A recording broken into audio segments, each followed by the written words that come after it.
Live. Do you want to get well? This is the show where your health is your wealth. Thriving is more important than just surviving, and the only thing lost are those unwanted pounds. I'm your health and lifestyle coach, and this is Healthy Talk Radio. As a parent, you said you'd never give up the convertible. Look, the van even has its own vacuum. You said you'd never stop listening to your music.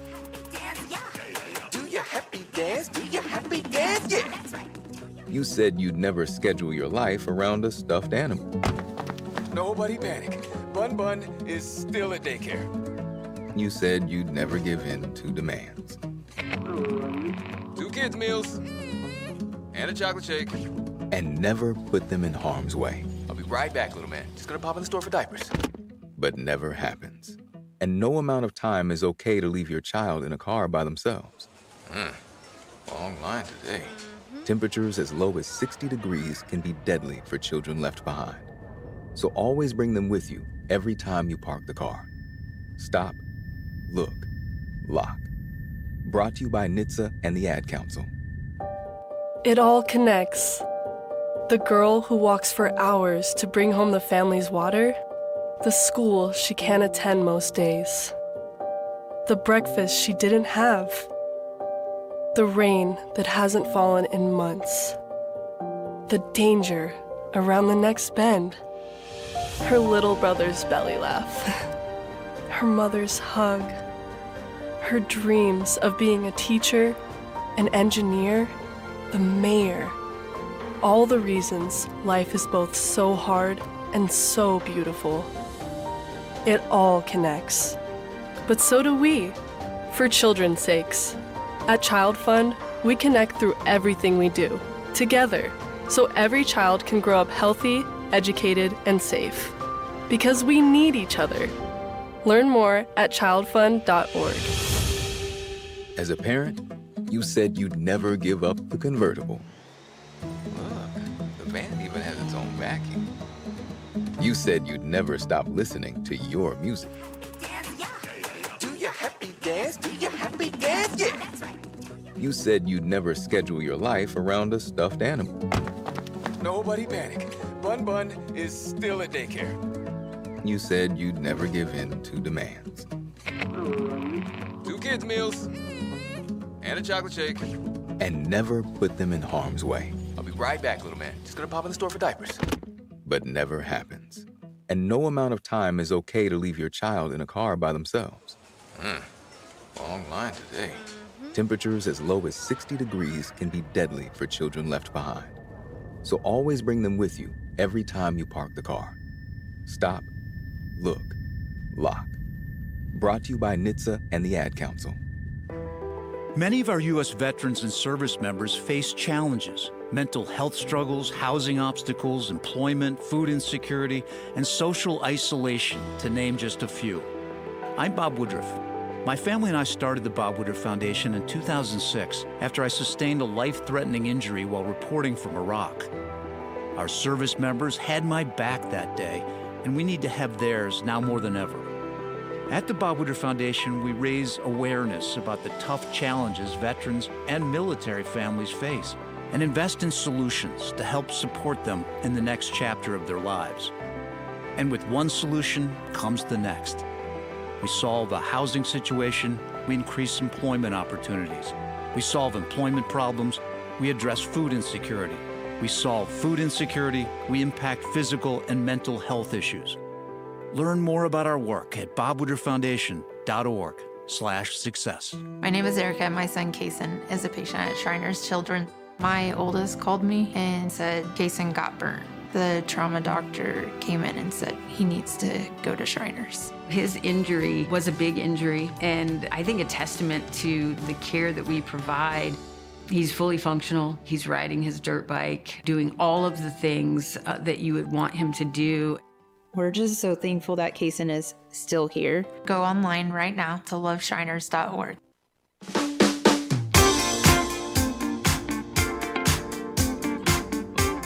Day, Guam. Good morning and welcome back. It's Mornings with Patti on the Wave 105 FM, 6:04 in the morning, streaming live and online at thewave105.com. Like, subscribe, and do follow our YouTube channel. That's Wave 105.1 FM Guam. And the show this morning is being brought to you by our friends at Subway, where you can eat fresh in just a few clicks. Order online at subwaypacific.com for pickup at your convenience or for delivery right at your doorstep. Online ordering at subwaypacific.com is powered by Good to Go. We deliver at Subway. You gotta refresh to be fresh. Bank Pacific, where others place branches, we place roots. Visit bankpacific.com today. GTA, we start with you. Mobile gas stations. Turn every fuel stop into rewards with Mobile Smiles. Download the app today for exclusive offers and faster rewards at the pump. Mobile Smiles. Fuel up and save. Take Care Insurance Company, Our Island, Your Health Plan. Triple J Auto Group. Celebrate liberation with Triple J Ford Liberation Celebration. Prices below dealer cost. Thousands off retail in F-150s starting at just $39,995. Visit Triple J Ford today. Customers first. Shop, dine, and relax at the Agania Shopping Center. Your destination for food, fun, and local favorites all year long. Patch Tinting and Detailing for all your special interior cleaning. Call 483-7522. Code 1 Store is your tactical shop for public safety and everyday gear, serving Guam since 1999. Shop 511 Tactical and Condor Outdoor Plus steel toe footwear. Stop by Code 1 Store today. And Chili's Grill and Bar. At Chili's, more live great food and memories happen here. Good morning, Guam, and welcome back. It's Mornings with Patti right here on the Wave 105 FM. We are all for first-time guests and longtime friends. All for First Light and Starlight. For road trips and trail runs. All for mountaintops and monuments. River bends and battlefields. We're all for showing up and giving back. To protect, to preserve, to pass it on. All parks depend on us, and we're all for parks. Join us at nationalparks.org/allforparks. Real talent is defined by what people can do, not where they learn to do it. So by stopping at the education section of a resume, you might throw away the perfect hire. Skills First Hiring helps you see talent others miss, like more than 70 million stars, skilled through alternative routes. Let their story unfold and gain a competitive advantage, because hiring managers who start with skills are 60% more likely to find a successful hire. Hire skills first. Learn why at tearthepaperceiling.org. Brought to you by Opportunity at Work and the Ad Council. A message from Joshua Jackson, actor and Fair Volunteer Ambassador. Food allergy is a serious, life-threatening disease that impacts over 33 million Americans. When your immune system sees certain food proteins as a threat, every bite matters. But here's the good news. There have been advancements in the treatment of food allergies, and with one voice, we can create better awareness. Because in the FAIR community, the disease doesn't own us. We own our journey. Talk to an allergist to understand your options. Visit foodallergy.org/empower to learn more.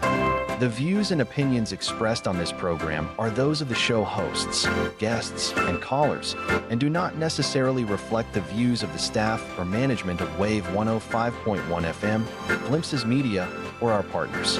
We strive to provide quality, respectful, and engaging content, and we welcome you to participate in the conversation. Thank you for tuning in to Wave 105.1 FM. Enjoy the show. Patti Tinting and Detailing offers premier services from complete interior cleaning and VIP detailing. And to keep you cool, Patti also offers factory, ceramic, blacked out, and base-approved auto tinting. For more information, call 647-SLAM. Our critically injured veterans and first responders are left behind every day because of inadequate wheelchairs. That's why Wheelchairs for Warriors is on a mission to serve America's heroes across the nation and provide them with custom-fit wheelchairs tailored to fit their needs, to ensure they're rejoining their lives at the highest level of independent mobility and function possible. From lightweight daily use chairs or adaptive sports chairs to all-terrain wheelchairs to get these warriors outdoors. Wheelchairs for Warriors serves those who served us. To join their mission, visit their website at wheelchairsforwarriors.org. Ever dreamed of being on the radio? Now's your chance. Glimpses of Guam is looking for the next generation of on-air personalities to join our family on Wave 105. If you've got personality, creativity, and a passion for entertaining, we want to hear from you. No matter your experience level, this could be your opportunity to be heard across the airwaves. Send your resume and a short demo to jobs@glimpsesofguam.com and start your broadcasting journey today. Join the Glimpses of Guam radio team. Your voice belongs on the air on Wave 105. It all connects.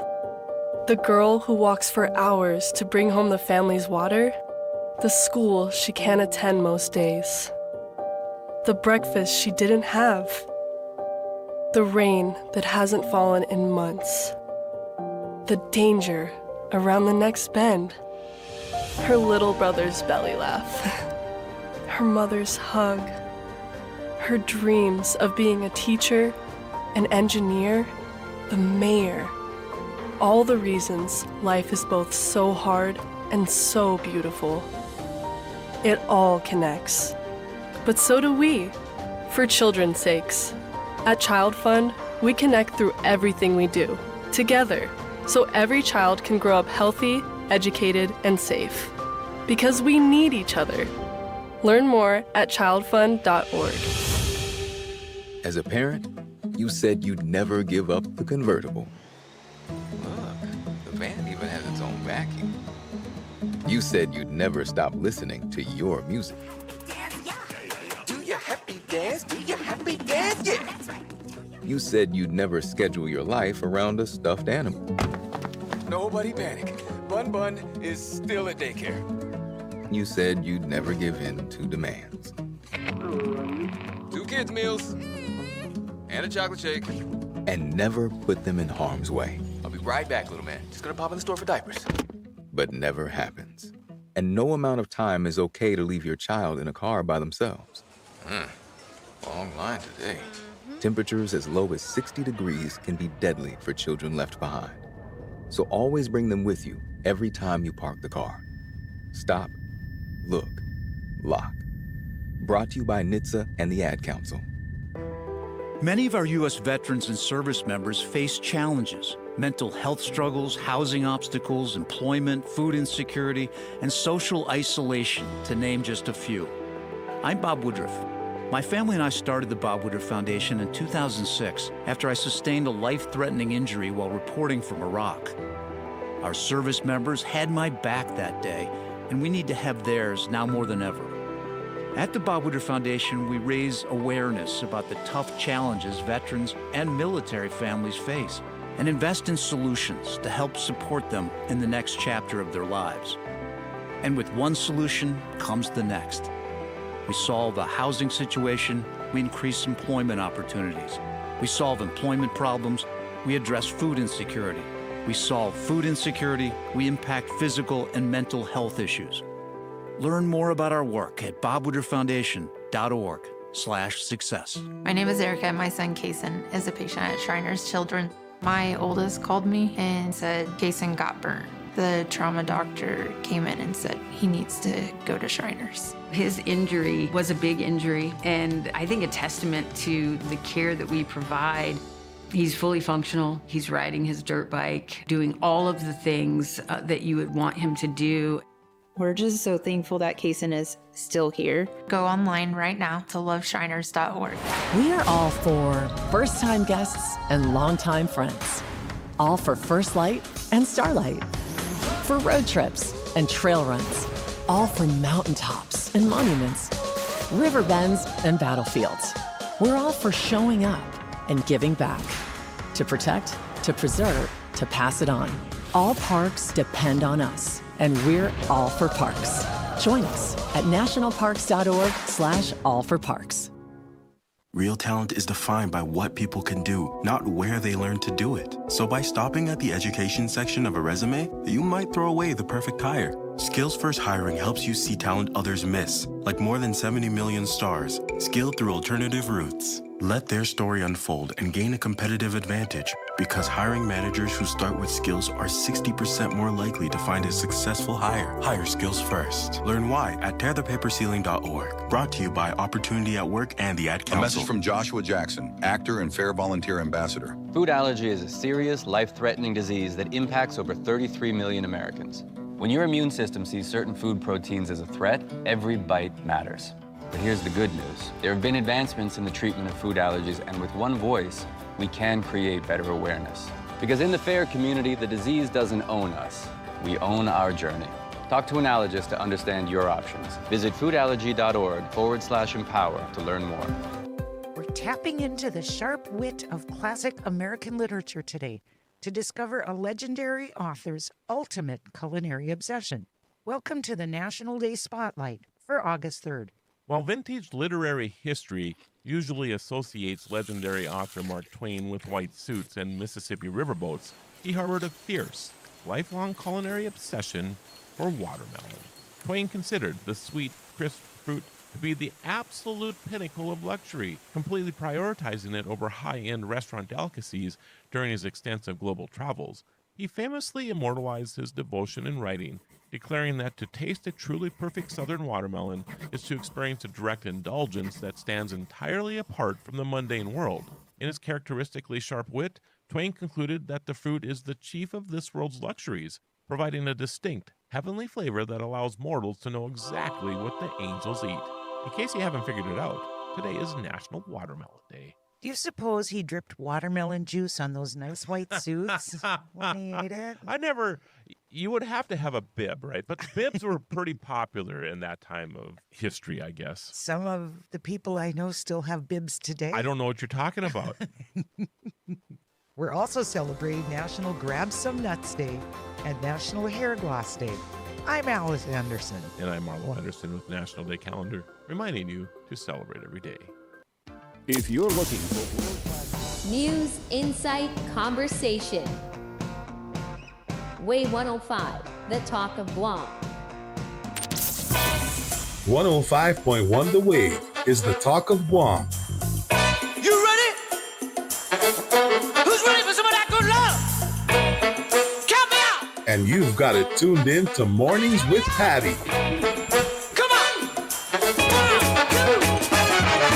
Good love, that's what I'm drinking. Let's sip it down, go without thinking. Good love, that's what I'm making. We'll break this house when it stops shaking. Come on. Come on, indeed. Yes, indeed. We are ready to come on in. It is 6:16 in the morning on a beautiful Monday morning. It's the 3rd of August, counting down the last week of summer for the school kids heading over to the school on Monday next week. Some of the teachers are already doing their thing. Roads are a little more packed than I've seen them usually. I don't know what that's all about, but maybe there are people who are starting school a little bit early as far as employees go, because we hear they're all going back to school. But hey, it's a beautiful Monday outside, nice and breezy. If you haven't been out there, step outside for a second and smell that air. Did you notice how breezy it was yesterday afternoon? Yesterday. Oh my gosh! I went outside for a second and to go to my car, and I could hear the wind howling from inside my house.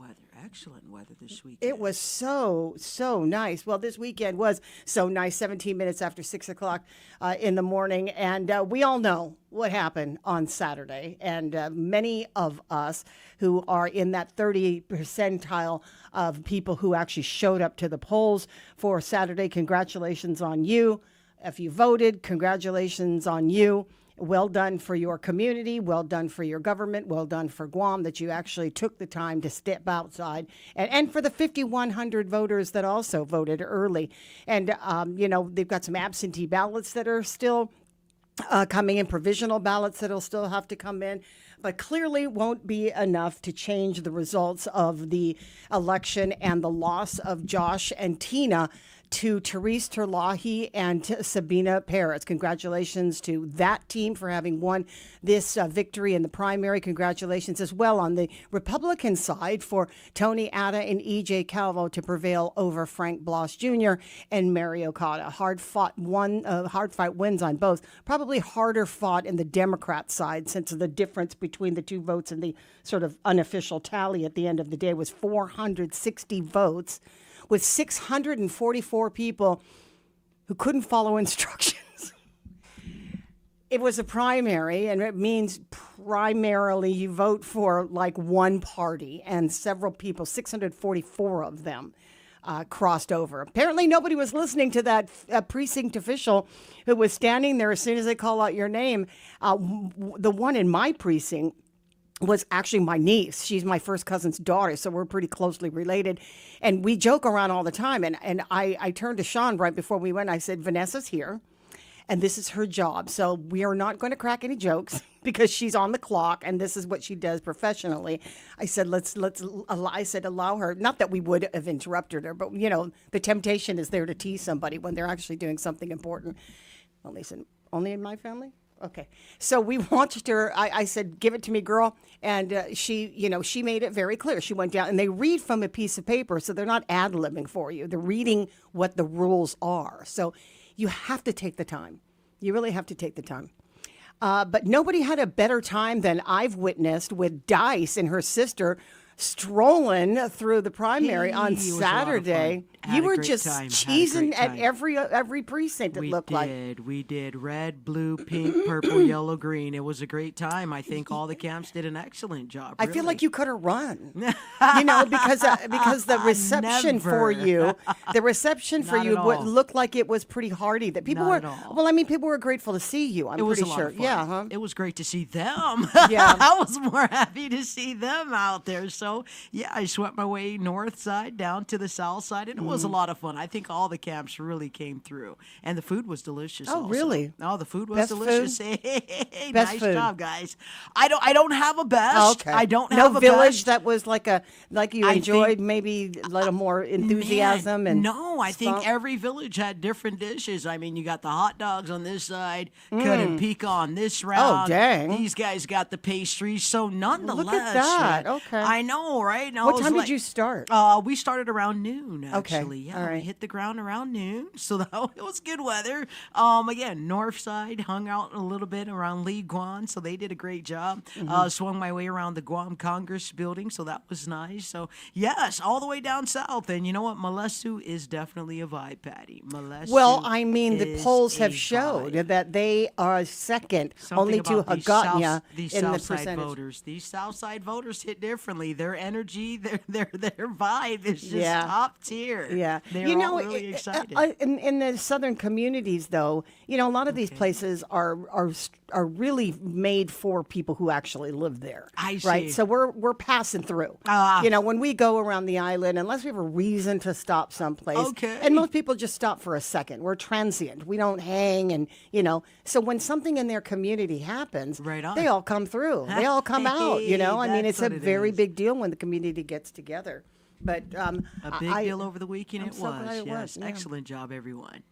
It was a lot of fun. Well, it was an excellent job. I mean, it was greatly executed by the Guam Election Commission because this is what they do. And for all of the effort that came with putting on an election and all of the ramp up, and then clearly this isn't over until the last ballot is counted from the absentee ballots. But to more than that, the efforts have to be with these officials and those who are, those who are employed or volunteering for the Guam Election Commission.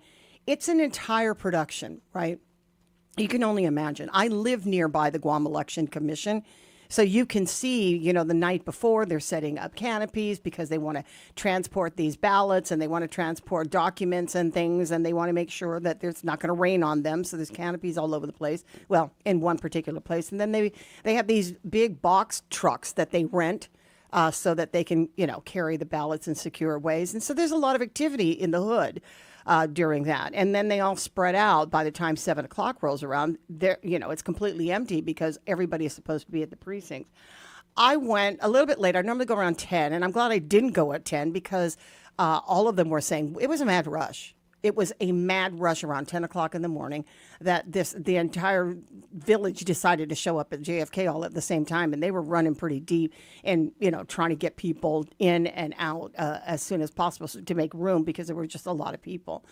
And so when we showed up, it was pretty much a dead zone. There was I waited behind a couple of people, not a big deal. Had enough time, to talk to some folks after we were done. There wasn't a lot of people milling around. I don't know if it was because that lag at 11 o'clock in the morning. They're looking for a larger turnout later on in the afternoon. Maybe people are working, that sort of thing, or that they were going to take their lunch break and come down around 12 noon. But either way, it really wasn't as it just was a ghost town to me. And I didn't think that that was an indication of the percentage of voters who would turn out for this one. Apparently, this is probably one of the worst voter turnouts that we've had, even during the devastating typhoons, that people just didn't show up for one reason or another. And the reasons are always usually the same, I think. They just, people don't want to. They just simply don't want to. They don't care to vote. They care to watch how the government works from, the top loges of the stadium. They don't want to be on the ground. They don't want to be in there listening and really understanding what people are saying, and then trying to influence, make an influence on the things that they believe in or the things that they stand for. And so that's always evident because you can register to vote. Some 60,000 people are registering. And you have that few of people that actually turn out. 36% of the voters actually showed up to come and vote. It makes a huge difference. It makes a really big difference in what we say in Guam as a voting public. I'm not. Hey, this is not a lecture. People do what they're going to do, and maybe they're just going to wait until they fanned it out during the election. There were a lot of people that were voting in this. That were running in this election. You had a lot of choices on the Democrat side. You had a lot of choices on the Republican side, and some of these people were virtual unknowns, like names that you'd probably never heard of. But the Democrats came out, I think, to their about 13,523 Democrats turned out for the election. 8,679 of them. Actually, I think the newspaper is the one who put it in quotations. People who describe themselves as Democrats, that was 13,523. Republicans are 8,679. And it shows in the number of votes that each of these parties got in the senatorial race and the gubernatorial race. So when they say, and then 644 crossed over, they are not necessarily declared Republicans voting for Republicans. They're just maybe Republicans voting for Democrats. For a variety of reasons, the strategy to vote outside your party during a primary election, and we've said this before, is there has been cases to knock off the top contender and bring in the weakest link to go against your guy. And then your guy prevails because the competition has been eliminated. And you will see in this race the lowest vote getter on the Republican side, or second to the last, I got to look at the list again, third to the last vote getter, Callan Paris, was still higher than the top vote getter on the Republican side of Jesse Lujan. You'd have to go all the way down that list. I mean, pretty far down to find somebody who could actually beat. Well, nobody could beat Callan Paris. Their top vote getter couldn't beat Callan Paris. And this is a Republican side full of incumbents. And I mean, Callan Paris, a virtual unknown in the political world, right? Many people know her. This is not to take away from her her public status. Plenty of people know her. I'm saying in an established political world, she beat the top vote getter on the Republican side, which is Jesse Lujan, who is a veteran and an incumbent, a current sitting senator. So, we'll talk to Maria Pangilinan in here in just a few minutes. We'll be discussing the voter turnout and all of that stuff, and what could be done better. But the numbers were dismal. And I think a large difference could have made if there might have been more people that moved up in the senatorial race. Some of them I was absolutely shocked at for having even gained that much attention, or I didn't see them ever really campaign. You ever see them? Some of them were like largely silent in the campaign world because either they used either social media, which I'm not necessarily in their same loop, but outwardly campaigning through through any kind of media, or making a name for themselves out there during this past year this election that they decided to run. There's much to unpack here, and you're more than welcome to call us and tell us what you think here on Mornings with Patty. We will be talking to Maria Pangolina in just a few minutes. And then on the other side of 7 o'clock, the selection, the gubernatorial selection for the Republican side is Senator Tony Atta, and he'll join us on the radio in the 7 o'clock hour. Right now, let's go ahead and take that bottom of the hour break. We'll be right back. Pat's Tinting and Detailing offers premier services from complete interior cleaning and VIP detailing. And to keep you cool, Pat's also offers factory, ceramic, blacked out, and based approved auto tinting. For more information, call 647-SLAM. Patti, Guam. Good morning, everyone. Welcome back. We're going to go ahead and hit the streets right now for your first look at your traffic report, and it's all being brought to you by Guam Auto Spot, where you could schedule a test drive. All you got to do is give us a call, Guam, at 478-AUTO, or if you'd like to look at our inventory, you may also visit our website if you head to GuamAutospot.com. All right, friends, let's see what we got brewing on the northern end of the island. Looks like traffic is light. No delays getting along Route 1 this morning, flowing through Dedido, as well as NCS. That's going to be along Route 3. Traffic is moving nicely, coming around the Micronesia Mall, looking at Upper Tumon, flowing through to Mooning this morning, as well as Mongmong to Mighty. Traffic is light, moving great along Route 16, coming around the airport, as well as Tianjin, Hagatna, Sinahanya, getting around Ordot, or for our friends on the southern end of the island. We're looking at PD right now. Traffic is light around Asan, up and around Nimitz Hill. So, folks, just watch your speed limit. Keep your eyes on the roads. Make sure you're not texting and driving. And we should all be able to have ourselves a safe Monday morning. It's your traffic report right here on the Wave 105 FM, and it's all being brought to you by Guam Auto Spot. Our critically injured veterans and first responders are left behind every day because of inadequate wheelchairs. That's why Wheelchairs for Warriors is on a mission to serve America's heroes across the nation and provide them with custom-fit wheelchairs tailored to fit their needs, to ensure they're rejoining their lives at the highest level of independent mobility and function possible. From lightweight daily use chairs or adaptive sports chairs to all-terrain wheelchairs to get these warriors outdoors. Wheelchairs for Warriors serves those who've served us. To join their mission, visit their website at wheelchairsforwarriors.org. Ever dreamed of being on the radio? Now's your chance. Glimpses of Guam is looking for the next generation of on-air personalities to join our family on Wave 105. If you've got personality, creativity, and a passion for entertaining, we want to hear from you. No matter your experience level, this could be your opportunity to be heard across the airwaves. Send your resume and a short demo to jobs@glimpsesofguam.com and start your broadcasting journey today. Join the Glimpses of Guam radio team. Your voice belongs on the air on Wave 105. It all connects.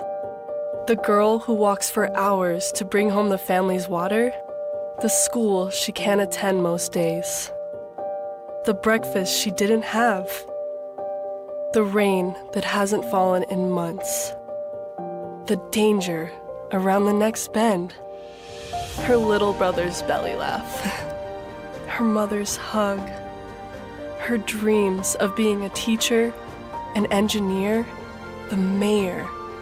All the reasons life is both so hard and so beautiful. It all connects. But so do we, for children's sakes.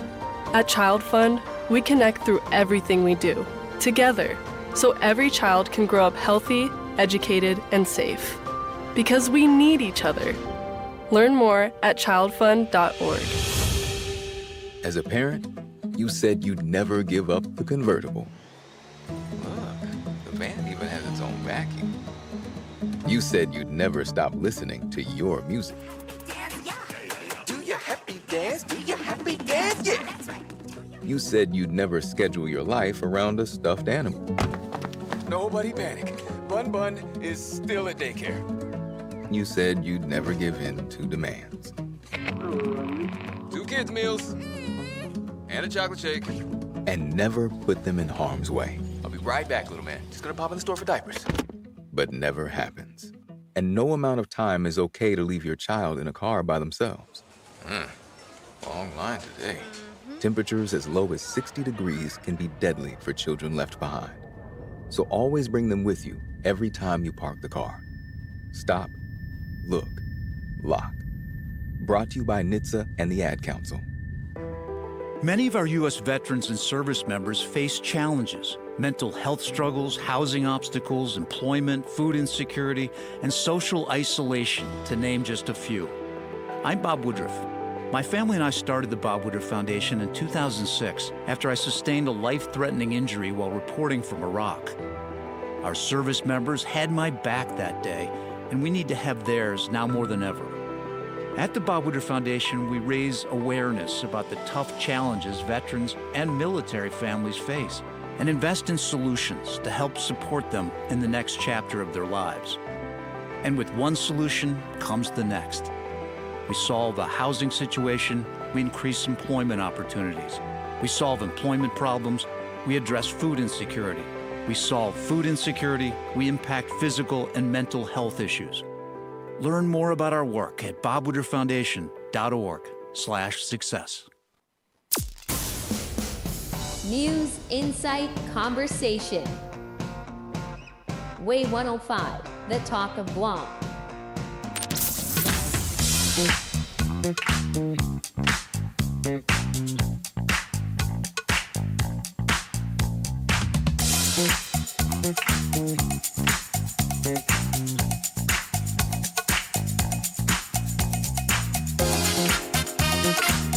.35 now. Here we are, Monday morning after the first working morning, that is, after the elections. We had pretty much all of Sunday to sort of lick our wounds and make our case and just sort of break down the election. From the Guam Election Commission's part of it, though, Maria Pangilinan is the executive director. She joins us on the line now. Good morning, Maria. How are you? Half a day, Patti Arroyo. Half a day, Maria Pangilinan. I'm so glad that the election was on a day, before that, a regular weekend, so you guys can have a minute to recoup. It was a long day, a long night for you as well, with things wrapping up about 2:00 in the morning. How you feeling this morning? Very good, thank you. Yeah. Getting ready to go back into the office. Yeah, of course. Well, I mean, the work is continuing because it's just now started. That's right. For the phase. Well, it didn't just now start, but of yes. course. But we've got a whole brand new set of people to choose from now, and the Guam Election Commission, I've always said, it's not you specifically or your role personally, but the Guam Elections Commission's main job is to handle elections, obviously, and then try to motivate. I wouldn't say motivate, maybe to compel people to come to vote. And you do so in so many different ways to get them to register. And it's just that final product, at the end, which is how many people actually show up. I was reading something, I think it was in the PDN, who talked about this being 39,000 voters. 39% of the voters turned out for here and called it among the lowest, with the lowest actually being Typhoon Omar in 1992. This is where would you put this on the list of poor showings?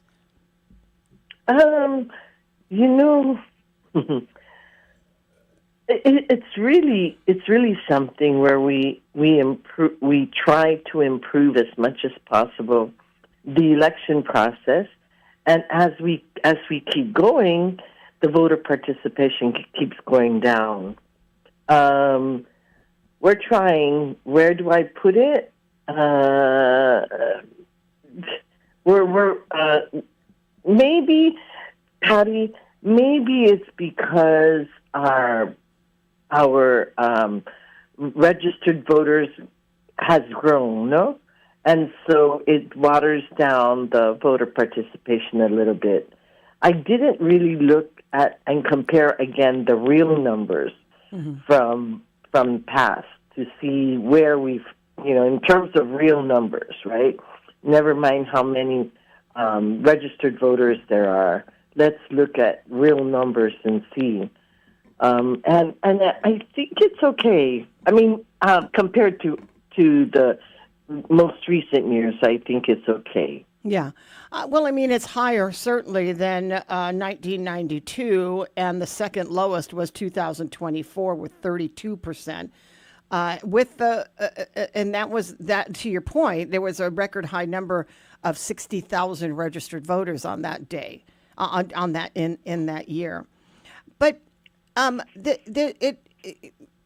you know what, the point is that people do register, which is great. They're inspired. They want to, for whatever reason, they want to get in on the action, and then they sort of drop off when it actually comes time for the action. So, and there's a number of probably psychological reasons why, and data, I'm sure, and studies that have been done, why people don't show up for free elections, right? And yeah. But Patty, registration to register to vote has gotten so much easier. Mm-hmm. So we're showing that the people that register at DMV do not show up. And we're showing that the people that register online right before election show up. Yeah. I could see the psychology. I mean, if they're late comers, they've spent the entire season waiting for the last minute, and if you're going to wait for the last minute, you're probably going to carry through. I guess. Yeah. And of course, Patty, the BHS and the BHOs like us, we're the ones that show up. We're the ones that show up because we also know that we rotate a number of people all throughout the history of politics. That some of these people will show up on the ballot, and we all kind of know who they are, or they're descendants of somebody. So, it's not like, and we're paying attention because, we do. That's just kind of where things are. You're going to do the breakdown of the demographics. Has that happened yet? And then by precinct, where are those figures? Is it still in calculation? Not demographics. Okay. But precinct breakdown has been on the website since yesterday morning. Okay, I didn't check the website. I was too busy breaking down the other results psychologically. Mm-hmm. Well, I'll go and check that out. But talk to me about the demographics. What age group is the target group to try to inspire to come in the general election while there's still time to register for vote in the general? Correct. Yes, okay. 18 to 24. Okay, same trouble area of 18 to 24, which is, for a lot of reasons. The party affiliation. Now, there were 644 crossover votes, which meant that, the 644 voters weren't paying attention to the precinct official when they rattled off the list of do-nots at the polling site. Of those that, when you say that they were declared or they identified with as being Democrats, how many of you couldn't tell how many of those ballots were actually people who were Democrats that voted for Republicans or vice versa? Yes, I think we can. I'm sorry. The question is, how many of them voted? How many of those affiliated Democrats on our registry, which isn't many, affiliate with a party? We can break that down. I don't have that yet. I guess what I'm getting at is you might have gone there as a Republican, but you decided that the strategy was to vote on the Democrat side. That happens all the time, is what I hear. Yeah, well, I mean, sometimes it's a little more obvious than others, but when you cross over, it's a strategy for you to knock off your strongest players. And you do this in sports. You knock off the strongest player, so the competition becomes not as intense, right? So you take out all the people that your people are going to go against in order for your people to shine and then capture the vote. With the number of Democrats and Republicans that showed up, I was saying that Callan Perez on the Democrat side, who is a relative unknown to many voters because she's just up and coming, a new politician. So I'm safe to say that she's a relative unknown in the political world, was the was beat out their highest vote getter on the Republican side, being Jesse Lujan, and anybody in the Republican Party with a notable veteran service experience in the legislature. So, granted, there were only 8,679 Republican voters and 13,523, but overall, some of them couldn't pull it off, obviously, and with the help of the Republicans that they got in. Would you say then, in that scenario, this general election could be completely different than what people might be thinking, that the Democrats are strong and they're going to take it and they are wiping, they're the least of them wiped out their top guy? Don't read too much into that. That's right. Yeah. Yes. We've seen that, but Patti, like I've always said, I don't know how to campaign. So, but I was thinking, girl, I was thinking though, with the competition on both sides of the ballot, wouldn't the Republicans stay on the Republican side and Democrats stay on the Democrat side this time? Does it look like that to you? I don't know. Yeah, I don't know either. Like I said, I don't, because... How would we know? How would we know? Because I'm not a campaigner either. Yeah. I'm not a strategist, but I've seen it happen. I've seen people get knocked off the rolls, and you're like, wait a minute. Or in this case, maybe it was very much so. Calipara's got more votes than Jesse Lujan. How possible is that? And everybody below Jesse Lujan is an incumbent. Yeah. How do you explain that? And fewer Republicans, more Democrats showed up. So is it a straightforward, all the Democrats showed up and they all voted for their Democrats, and all the Republicans showed up and only voted for their party? I'm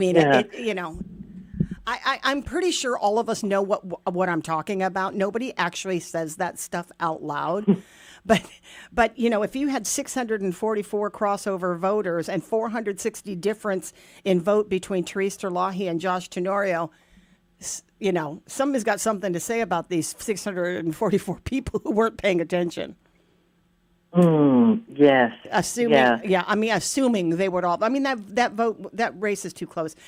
It was too close. It was because they fought to the bitter end. It was and not to say that wasn't what the campaign was showing anyway. I know I'm breaking down the politics that you can't get involved in, but the numbers say what the numbers say, and you can put any scenario or explanation on it.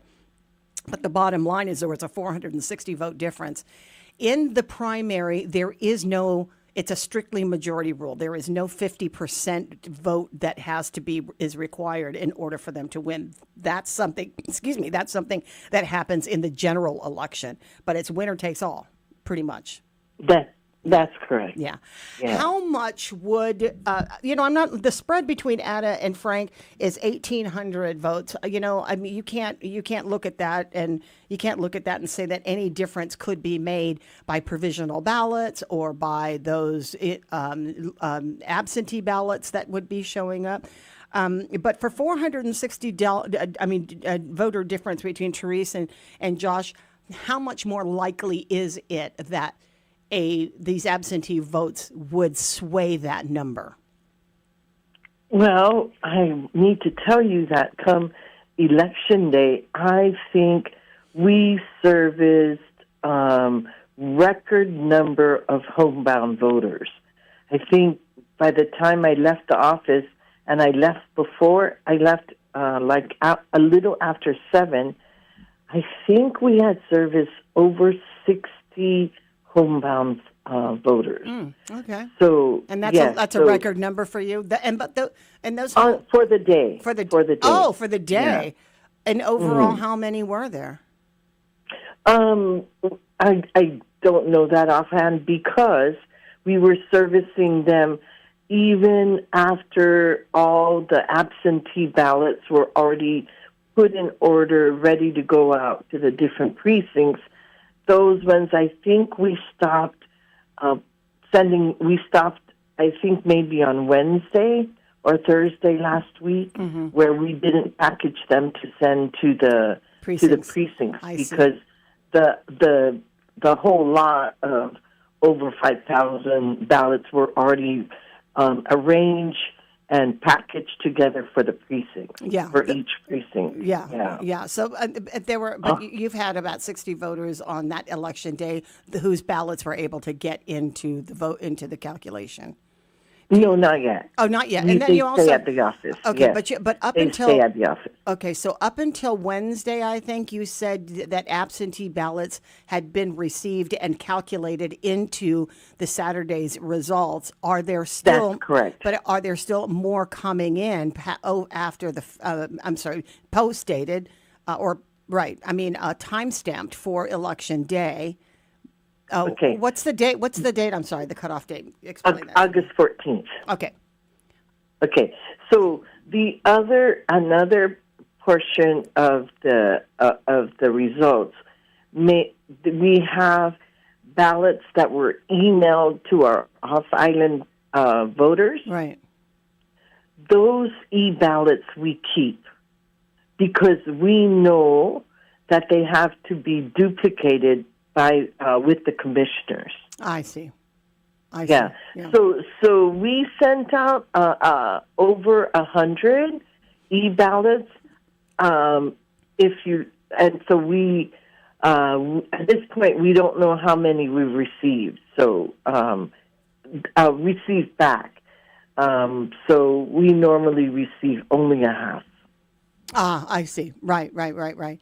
Well, I mean, the election though, the election day, I normally go around 10, whatever, 11 isn't too far off off base for the number of people. I think Therese Terlahi at one point commented that she just hopes more people showed up than what she'd seen, but it did kind of look like a ghost town where I was at 11. Now, let's be clear that it isn't, the 10 o'clock hour, apparently they had the big rush. So I wasn't there for that. So I might have been, I came right after the storm. So there was the precinct workers were all sweating and they looked like they were just coming off a flurry of activity. And I think one of the precinct officials actually said that. He's like, you just missed the rush. So unless you came during the rush, you wouldn't have gotten the idea that the ambiance was more lively than it was. But I really didn't get the sense, at least in my precinct, which is usually loud and there's just a flurry.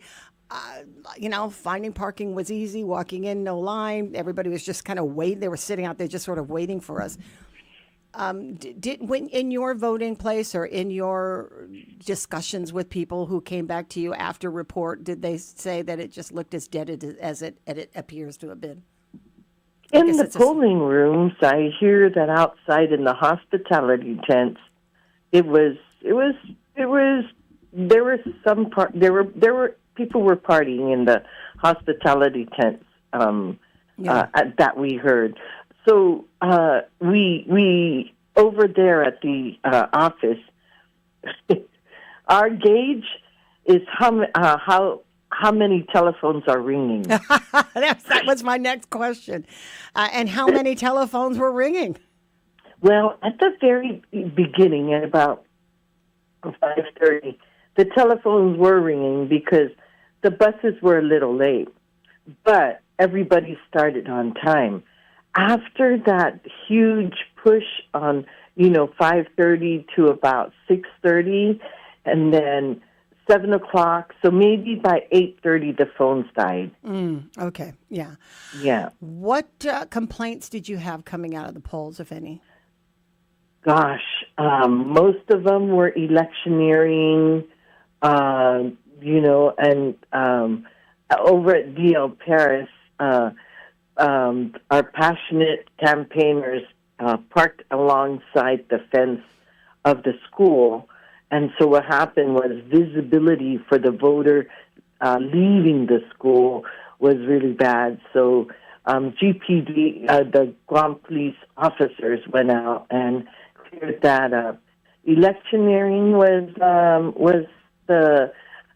not, mind you, they didn't call the most, but outside of the calls for voters to check if they were registered, those were the ones that we were dealing with most. 59 precincts. We had about 15 telephone operators. Each operator had a landline and a cell phone. So I couldn't hear the cell phones ring, but I heard the landlines ring, and it wasn't. It was slower than usual. Oh, okay. Those landlines. Well, I guess. Go ahead. I'm sorry. And I think I can attribute that to our precinct officials getting more efficient and effective. I was going to say that. It's only an indication of how good of a job that was done. So no real major complaints that would require the commissioners to sit and discuss any particular issue. You guys didn't have to assemble to discuss any big problems.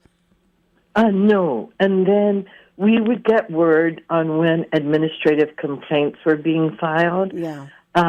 At the end of the night, I think I counted only three actual administrative complaints, and we took, we took a look at it, but we didn't have it in our possession because they were there at the precinct. So this morning, that's our main job, is to go through all the supply bags and make sure that there are no ballots in there. Take out the provisional ballots. Provisional ballots will be in there, so we'll start taking them out, and we'll start checking to see how what the problems were. Yeah, the problems are. Whether they didn't bring their ID, whether they have pending registration. And Patty, at this time, and about 2 election cycles now, or 3 election cycles even, we have quite a few pending registration. That means they started to register, but they were missing something. If those voters voted provisional, and they bring in their either proof of citizenship, then those votes will count. Okay, all right. Gosh, I was going to ask another question about that, but I guess we'll. The provisional ballots. These complaints are generally not make or break situations. That on the average, the majority of these provisional ballots turn out that the vote will stand. That it's just something that's minor and it encumbers like the voter to come and improve or whatever their state is that you need them to verify. Ooh, that's a good question. And Ms. Beha doesn't remember. By Monday morning, I would look, right? Yeah. I would look at the telephone logs, and they would tell me, the staff would tell me, okay, we think we have this many, based on the telephone log, this is how many provisional voters we have. Mm-hmm. And then they can tell me, oh yeah, this one was because no ID. And then if it says pending registration, we would know. But if it says not registered, then we would know that based on what we found on that day, they're not registered. But we will, at GEC, look further. That's our priority the day after registration. Open up the registration rolls again so people can start to register and look at our provisional ballots. And it's my son Sean. He's going to school in the States, and I didn't know. I couldn't remember the last time he voted because we all go together, and so I didn't know how many election cycles he might have missed. And I asked him, how many? Because there's only a certain number before you're kicked off the rolls. He goes, no, I think I only missed one. Here's how to solve that question in 2 minutes. Go to the GE website.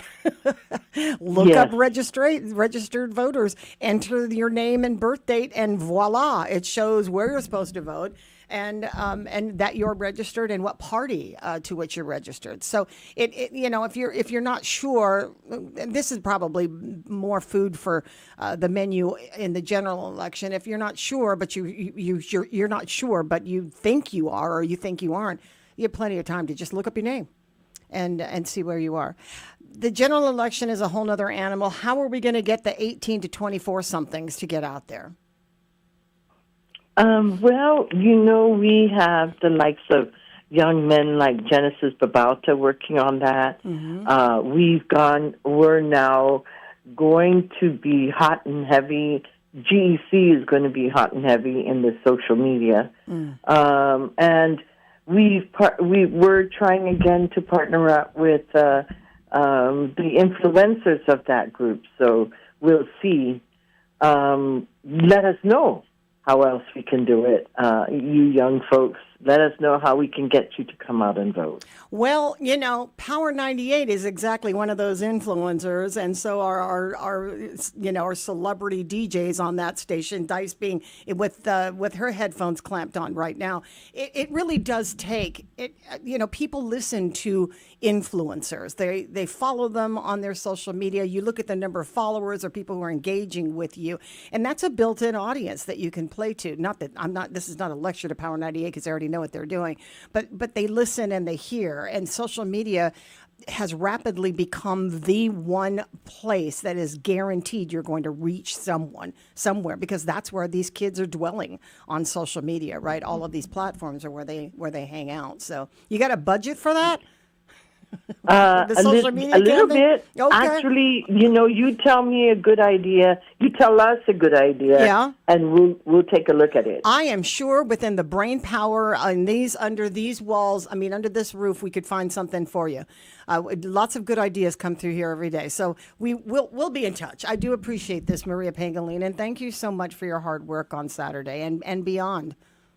Take good care. Maria Pangolin, the Executive Director of the Guam Election Commission. Time for us to hit that top of the hour, 7 o'clock KGUM-FM in Dedido, Guam. Our critically injured veterans and first responders are left behind every day because of inadequate wheelchairs. That's why Wheelchairs for Warriors is on a mission to serve America's heroes across the nation and provide them with custom-fit wheelchairs tailored to fit their needs, to ensure they're rejoining their lives at the highest level of independent mobility and function possible. From lightweight daily use chairs or adaptive sports chairs to all-terrain wheelchairs to get these warriors outdoors. Wheelchairs for Warriors serves those who've served us. To join their mission, visit their website at wheelchairsforwarriors.org. It all connects. The girl who walks for hours to bring home the family's water, the school she can't attend most days, the breakfast she didn't have, the rain that hasn't fallen in months, the danger around the next bend, her little brother's belly laugh, her mother's hug, her dreams of being a teacher, an engineer, the mayor. All the reasons life is both so hard and so beautiful. It all connects. But so do we, for children's sakes. At Child Fund, we connect through everything we do, together, so every child can grow up healthy, educated, and safe. Because we need each other. Learn more at childfund.org.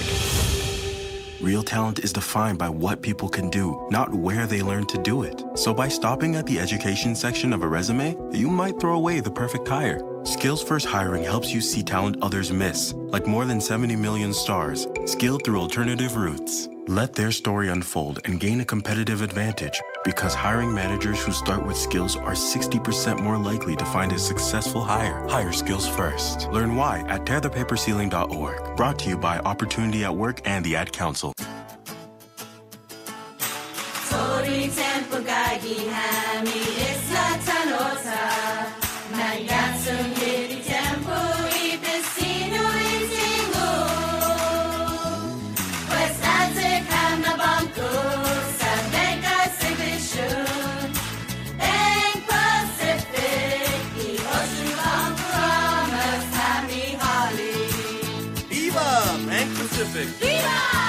Member FDIC. We are all for first-time guests and longtime friends. All for First Light and Starlight. For road trips and trail runs. All for mountaintops and monuments. River bends and battlefields. We're all for showing up and giving back. To protect, to preserve, to pass it on. All parks depend on us, and we're all for parks. Join us at nationalparks.org/allforparks. As a parent, you said you'd never give up the convertible. Look, the van even has its own vacuum.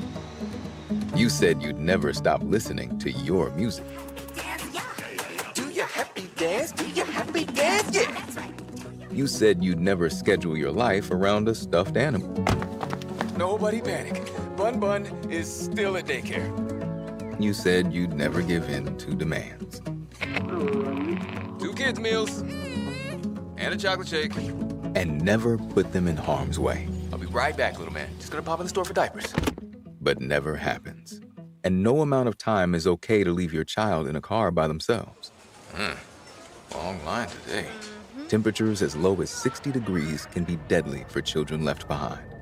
So always bring them with you every time you park the car. Stop, look, lock. Brought to you by NHTSA and the Ad Council. Why be at the forefront of childhood cancer research? At St. Jude, we do it because every innovation we make is a moment we give to children with cancer everywhere. But we can't do it without you. Help St. Jude give children with cancer more moments. Moments that can last a lifetime. Learn more at stjude.org. My name is Erica, and my son Kason is a patient at Shriners Children. My oldest called me and said Kason got burned. The trauma doctor came in and said he needs to go to Shriners. His injury was a big injury, and I think a testament to the care that we provide. He's fully functional. He's riding his dirt bike, doing all of the things that you would want him to do. We're just so thankful that Kason is still here. Go online right now to loveshriners.org. Many of our U.S. veterans and service members face challenges: mental health struggles, housing obstacles, employment, food insecurity, and social isolation, to name just a few. I'm Bob Woodruff. My family and I started the Bob Woodruff Foundation in 2006 after I sustained a life-threatening injury while reporting from Iraq. Our service members had my back that day, and we need to have theirs now more than ever. At the Bob Woodruff Foundation, we raise awareness about the tough challenges veterans and military families face and invest in solutions to help support them in the next chapter of their lives. And with one solution comes the next. We solve a housing situation, we increase employment opportunities. We solve employment problems, we address food insecurity. We solve food insecurity, we impact physical and mental health issues. Learn more about our work at bobwoodrufffoundation.org/success. The views and opinions expressed on this program are those of the show hosts, guests, and callers, and do not necessarily reflect the views of the staff or management of Wave 105.1 FM, Glimpses Media, or our partners. We strive to provide quality, respectful, and engaging content, and we welcome you to participate in the conversation. Thank you for tuning in to Wave 105.1 FM. Enjoy the show.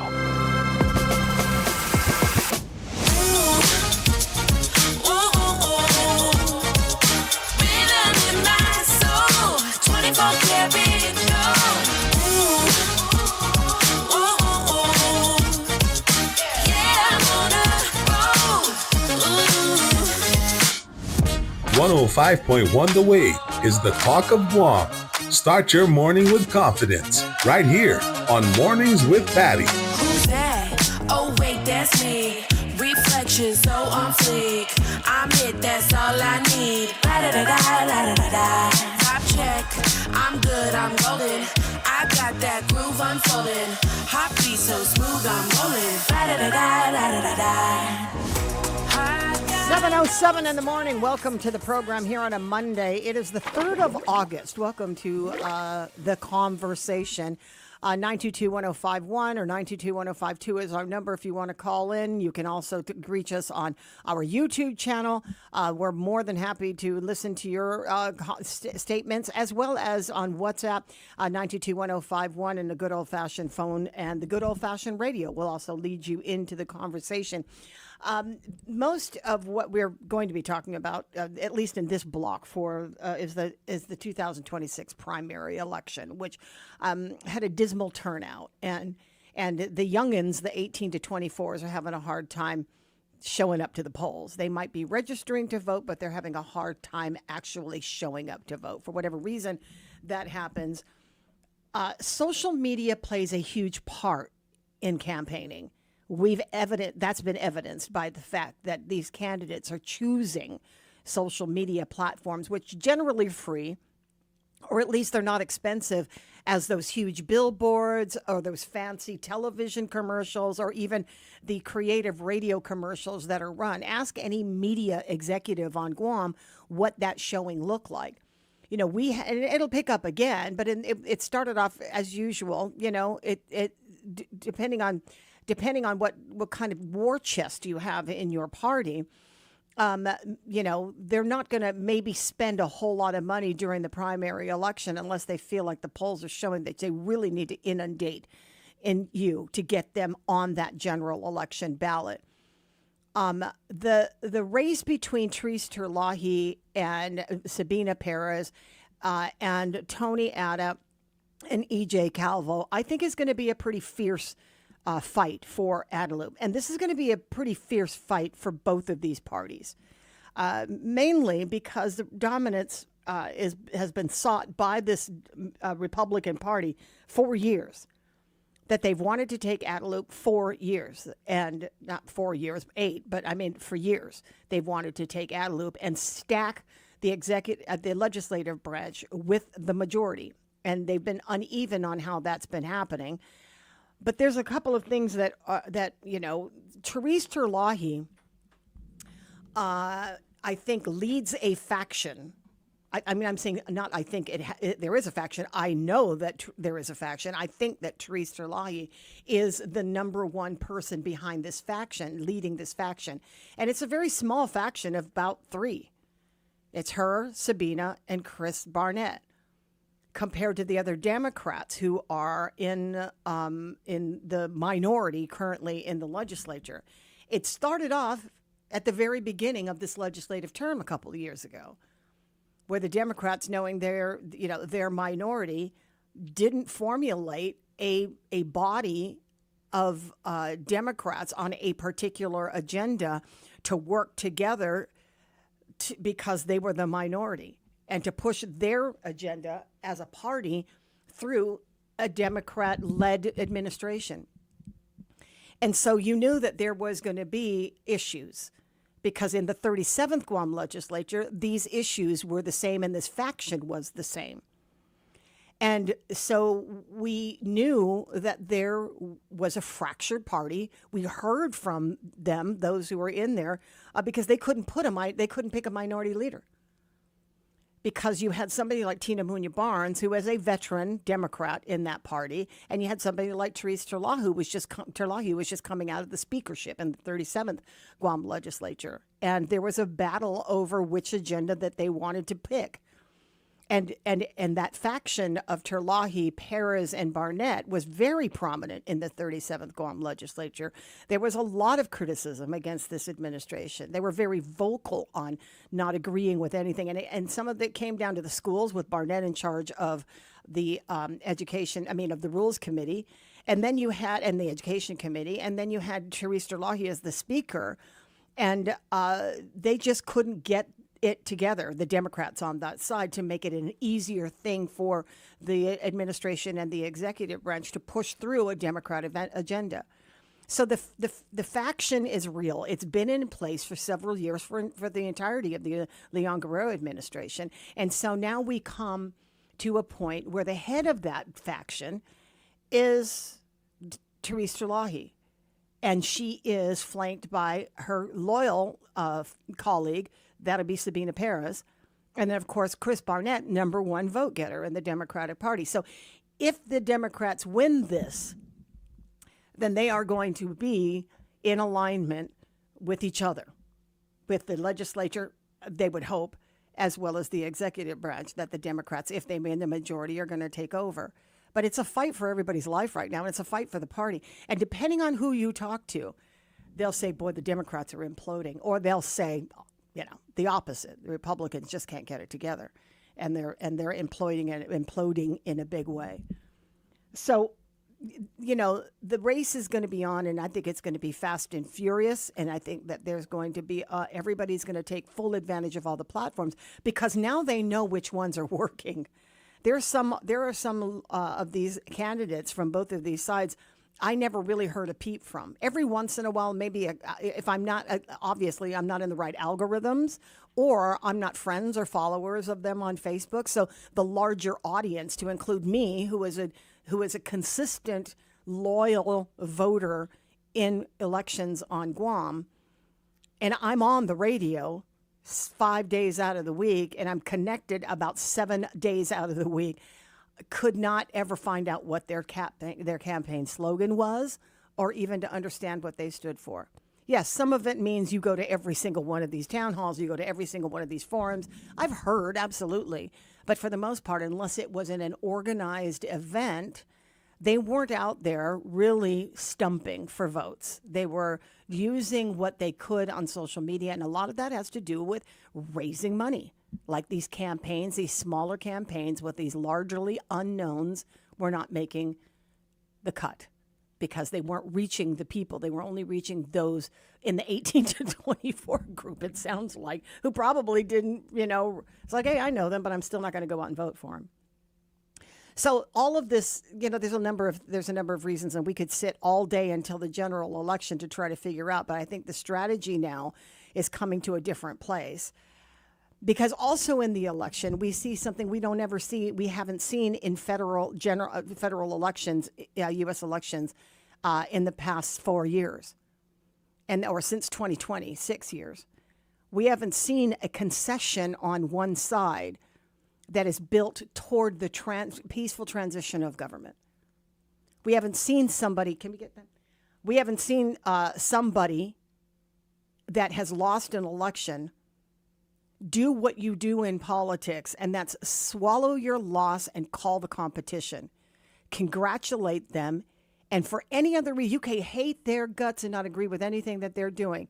But by God, you better make some kind of public announcement that you are there. That happened with Josh and Tina, to Therese Terlahi and Sabina. We'll play that in a second. We also heard from the phone call that was done by Frank Bloss and Mary Okada to Tony Atta and EJ Calvo while they're on stage. That's the phone call when you're that much ahead. That's the phone call you anticipate. You sort of stand by and wait for the call when it looks like, and the call is made when the call is made on the opposing side, the losing side.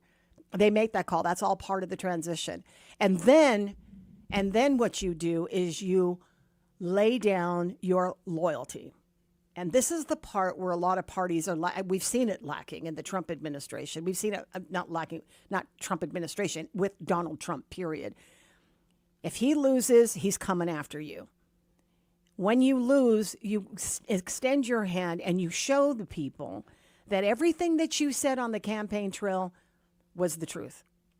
Like, I care for Guam. I care for Guam so much that I'm going to concede this loss to you, declare you the victor, and I'm going to let you know that I'm behind you, that I'm sticking with you, and that no matter what, if we're all standing here together as Democrats, in a Trump world, sorry, I keep saying the same thing because this is the only thing I can refer to in the most recent past that you might remember, that in a different world, if we were all to follow the same sort of decorum that has been laid out to us by the President of the United States, is that we punish our enemies because we lost, and then you go against your enemy because you lost, and you keep up that entire agenda all the way until you win again. You take out your enemies and then you crush them. So, Tina Munya Barnes, for her part, having been on the opposite side of that faction in the Democrat legislature, had plenty of reason. If this were the world that we lived in, she would have had plenty of reason to go against Therese Terlahi. I'm pretty sure neither one of these ladies had anything nice to say about their opposing sides, because it got pretty hairy in the 37th Guam legislature with Therese Terlahi at the helm. We've seen it happen, and we've heard how things went. There was a tussle between that trio and then the rest of the members of the Democrat side. And apparently that's going to be water under the bridge because there's an ad in the paper, this morning's PDN, that comes from the Tenorio Barnes side that says it's basically time to heal, I think is the word. And, you know, you don't make reference to healing if there hasn't been a wound. And that wound was like open and exposed for all of us to see. It was like every day it was toxic. Every day that we watched something happen in the legislature, it was kind of toxic. Not, maybe it's an exaggeration, being melodramatic, but it wasn't peaceful every single day. That they had very staunch disagreements on agendas, and they were animated, very well animated, and very highly concentrated on the votes on how you could predict they would go. And apparently, can we try him on? Are you on calling on his WhatsApp? Yeah, let's try him on his regular mobile. Sometimes it's difficult to get a hold of people on WhatsApp if they're not paying attention. It doesn't necessarily ring the same way. Anyway, we had an appointment. We have an appointment with this Vice Speaker Tony Atta to talk about his victory, and we're just trying to get a hold of him now. But anyway, the time to heal again suggests that there has been a wound, and if that wound is to be healed, then I guess all of us are going to be better for it. It says, "Let's go, Guam. Let's heal and move forward," and that was the ad that's running in today's PDN. And it's exactly what should be said. If the Democrats want to take over this election, this general election, then they are going to have to pull together. And you might see Josh Tenorio and Tina Munoz Barnes campaigning out there for the Democrats. I'm not sure whether or not they'll be canvassing in the neighborhood because Josh is still the lieutenant governor and Tina Munoz Barnes is still a member of the legislature, and they still have work to do. And so we talked several times to Josh Tenorio and, of course, to the sitting governor, Leon Guerrero, as they're making their way out, that there's a huge tussle about a lot of issues that's happening. Number one of them is definitely the hospital, and the idea that Therese, not the idea, the argument that Therese Terlahi, Sabina Perez, and Chris Barnett put up, along with some other Republicans, on where this hospital was going to be. You know, up until the end and past the time that they were securing this property, they were still campaigning against the hospital being in Manguilao and still backing Doug Moylan in all of his action in the courts to stop this hospital from happening. The last time I'd spoke, had an interview with Tony Atta, and I had asked him about this. This is when he first declared.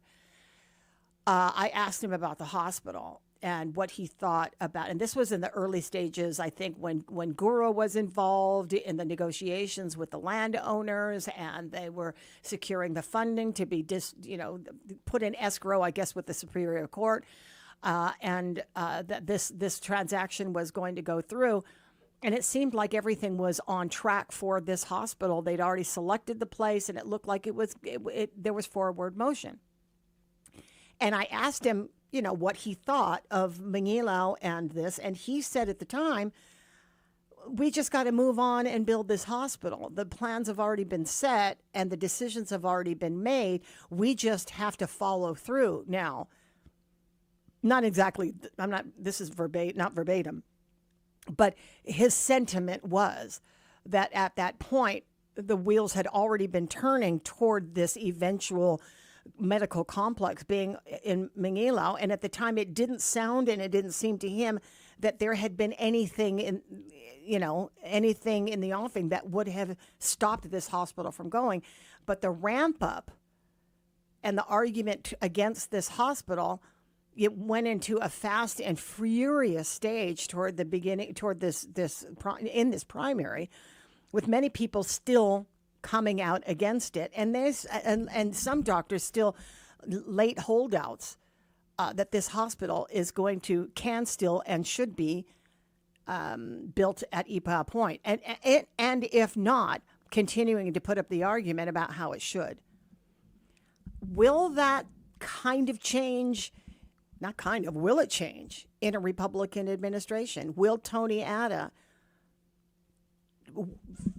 and the Republican Party circumvent any issue, any path toward that happening in Manila?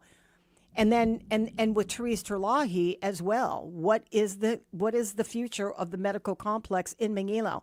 Not of a GMH, not of a medical complex, not of growing healthcare on Guam. That's too broad of a topic. I'm talking specifically about the forward movement toward this happening and in Manila under the current plan.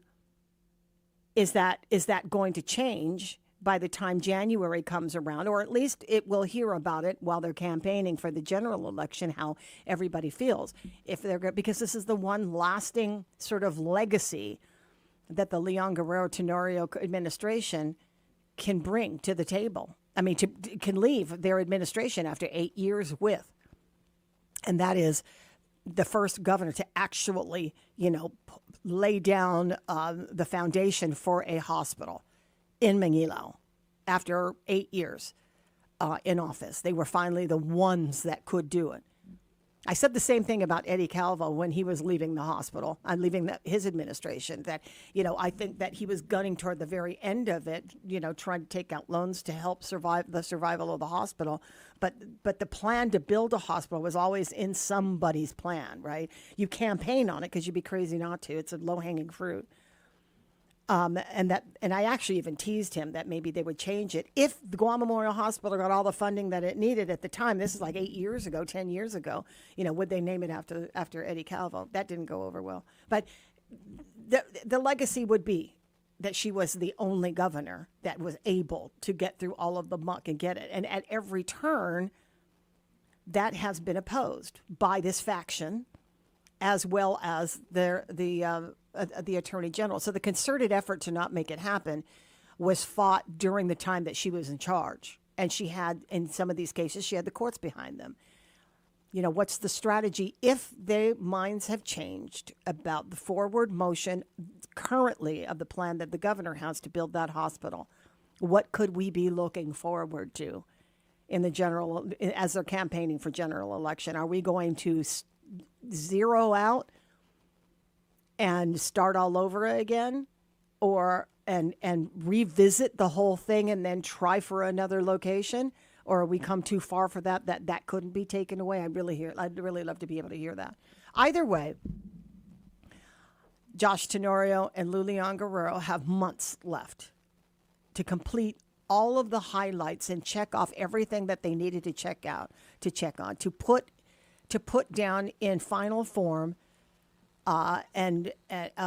pieces of legislation or policies that won't change after they're gone, to lay down the groundwork for all of the things Josh would have been able to do, that he had momentum during this time that he was the lieutenant governor to continue and carry through. Now that momentum has now, and now that momentum is going to have to speed up if they're going to leave office with all of the points that they promised they would make in their campaign, that when they leave, that they do leave on a high with a good reputation, that the books are still as good as the State of the Island address said it was, that they're still leaving the island with a surplus in a checking account that's got a positive balance, if not a lot more money for them to, that they're leaving this government with a good reputation that they want people to know that they had. But I tell you what was really disconcerting is that people can be really mean when it comes to stuff like this. And I'm talking about people who generally spew things that you normally wouldn't say to somebody out loud. Maybe it's because where we live that we don't always speak like that unless you're anonymous. And some of these chicken cowardly people who make these statements on social media don't stand up for them with their name attached to it Don't do anything about it. Just complain because, they're mad at everything, including the world, and then don't show up to vote. They have something to say, but whatever they're saying against somebody is uncalled for, inappropriate, and you're not going to put your name on it because it's uncalled for and inappropriate. And it's just not the way to go out. It really isn't the way. Hey, listen, we're trash talking all the time, and these are people's lives. So yeah, they're angry at what is the state of their world right now. Of course, we're all paying the same amount higher in our power bill. We're all seeing an increase at the pump. We're all seeing an increase and all of these necessities that we have to pay for at the supermarket. So we're all kind of in the same boat. As far as our attitude goes, I'm not happy with all of that. I'm not happy having to pay $100 extra here, $100 extra there for, less amount of the product. So yeah, I get it. But if you don't do something, if you don't attach yourself to something, even if we don't know who you are, then you don't have to spew your hate all over the place, or at least find a venue where it's going to be productive. This is not a lecture. I mean, people are like that. You're never going to change the world because that's how it is. That's just how people are. But there were some people who misread, misjudged, and completely, I guess misjudged, if that's a strongest word that I could use, because I could use another one, but it wouldn't be nice. Any situation, and when somebody is down and you kick them, I always feel like that's just got to be one of the most insensitive things. But anyway, find it in your earballs to listen to what everybody has to say, because when they say it, you can hold them to it for the next several months. It's going to be a long next several months to the general election. Bottom of the hour now. Let's go ahead and take a break. Be right back. Our critically injured veterans and first responders are left behind every day because of inadequate wheelchairs. That's why Wheelchairs for Warriors is on a mission to serve America's heroes across the nation and provide them with custom-fit wheelchairs tailored to fit their needs, to ensure they're rejoining their lives at the highest level of independent mobility and function possible. From lightweight daily use chairs or adaptive sports chairs to all-terrain wheelchairs to get these warriors outdoors. Wheelchairs for Warriors serves those who served us. To join their mission, visit their website at wheelchairsforwarriors.org. Top of the day, everyone. Good morning and welcome back. You're tuned in to the Wave 105 FM. This is Mornings with Patti, and it's time to hit the streets right now for your second look at your traffic report, which is all being brought to you by Guam Auto Spot. And you could schedule a test drive. All you got to do is give us a call at 478-AUTO. Or if you'd like to look at our inventory, you may also visit our website. That's GuamAutospot.com. All right, friends, it is a Monday morning and traffic is beginning to pick up. That's going to be along Route 1 this morning. Traffic flowing from Gigo into Dedido. We're looking at Machechi Road as well as Bella Road. It looks like we got ourselves a little delay there coming around Barragata. That's along Route 16, as well as our friends getting up and around the airport. It looks like traffic is beginning to pick up in Manilao, as well as our friends coming around Ordot, Sinahanya, as well as Hagåtña this morning. Tamuning traffic is also beginning to build up. That's going to be for our friends around the ITC intersection, and coming around Jack in the Box. That's going to be around Bank Pacific. So just a heads up over on that end. Let's keep our eyes on the roads. Make sure you're not texting and driving. And remember, Guam, seatbelts are sexy. Let's get our seatbelts fastened and our kids in the proper booster and car seats. We are moving forward with our friends at Guam Auto Spot with your traffic report right here on the Wave 105 FM. It all connects.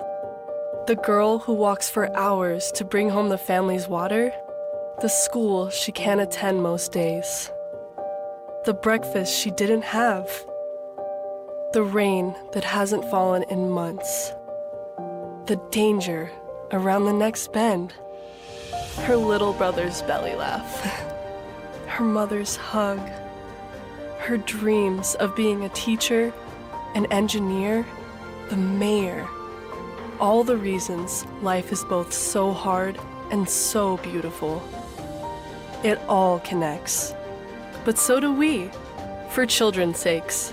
At Child Fund, we connect through everything we do, together, so every child can grow up healthy, educated, and safe.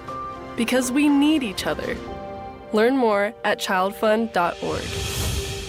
Real talent is defined by what people can do, not where they learn to do it. So by stopping at the education section of a resume, you might throw away the perfect hire. Skills First Hiring helps you see talent others miss, like more than 70 million stars, skilled through alternative routes. Let their story unfold and gain a competitive advantage, because hiring managers who start with skills are 60% more likely to find a successful hire. Hire skills first. Learn why at tearthepaperceiling.org. Brought to you by Opportunity at Work and the Ad Council.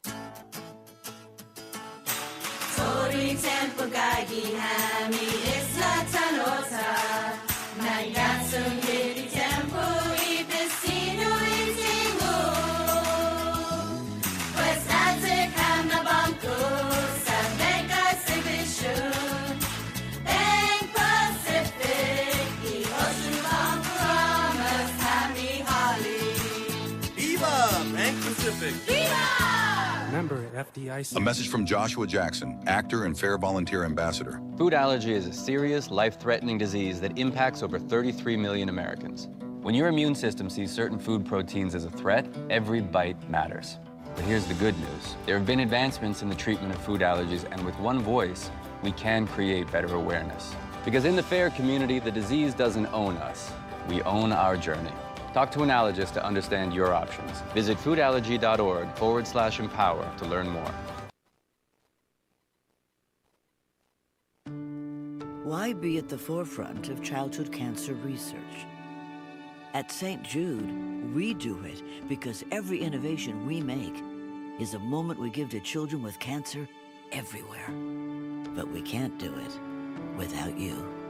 Help St. Jude give children with cancer more moments. Moments that can last a lifetime. Learn more at stjude.org.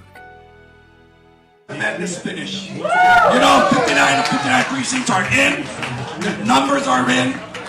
Ladies and gentlemen, we're going to move to the general election. The only thing we're going to wait now is just a certification from the Guam Election Commission. You know, this election has been really, really great. Speaker Blas and Dr. Mary Okada ran a campaign that's like we did. A lot of hard work. The speaker's calling. Hold on, everybody. Quiet, quiet. Sorry.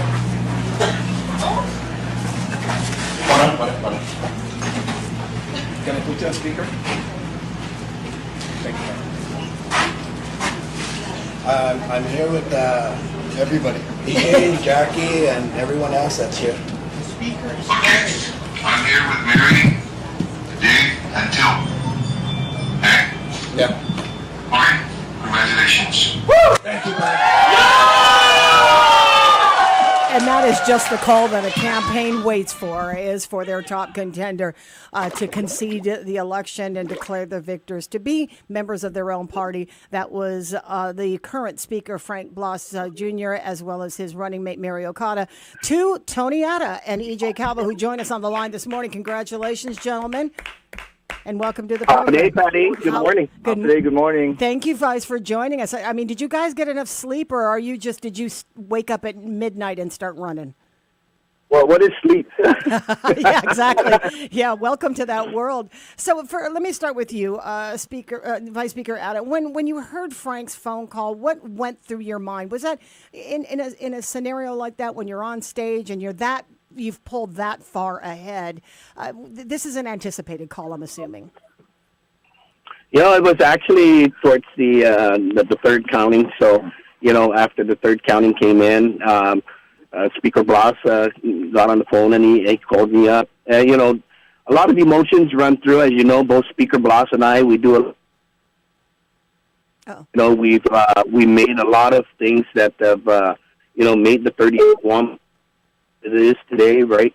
And we continue to work as a team, because that's what the people of Guam elected us for the 38th Guam legislature to do. And it's just the emotions that was running through when that call was coming in was just so full of, it's very, very mixed, and it was heartfelt. It was, it's something that, you had to be there to feel, right? And I I love the speaker, and I love Dr. Mary Okada, and I know it took a lot for them to call, and when he called, they were very very supportive of the process, and that's how we moved forward from there. EJ, this is not the first time you might have been involved in a political arena where you've seen that kind of victory or you've seen that kind of loss. But from your standpoint, as a newcomer to the podium like that, clearly the exhilaration of knowing that your team worked so hard and were victorious is one thing. But is there a little bit of trepidation, like, oh my God, I might be the lieutenant governor? Did that cross your mind at all, or are you pretty confident that in your abilities to carry that office? I'm confident in my abilities. I'm confident in our team. I was more so happy for everyone that worked so hard and supported us, that wanted to see us get that victory so that we can move forward and finally get a chance to and an opportunity to bring change and a chance to implement our plans.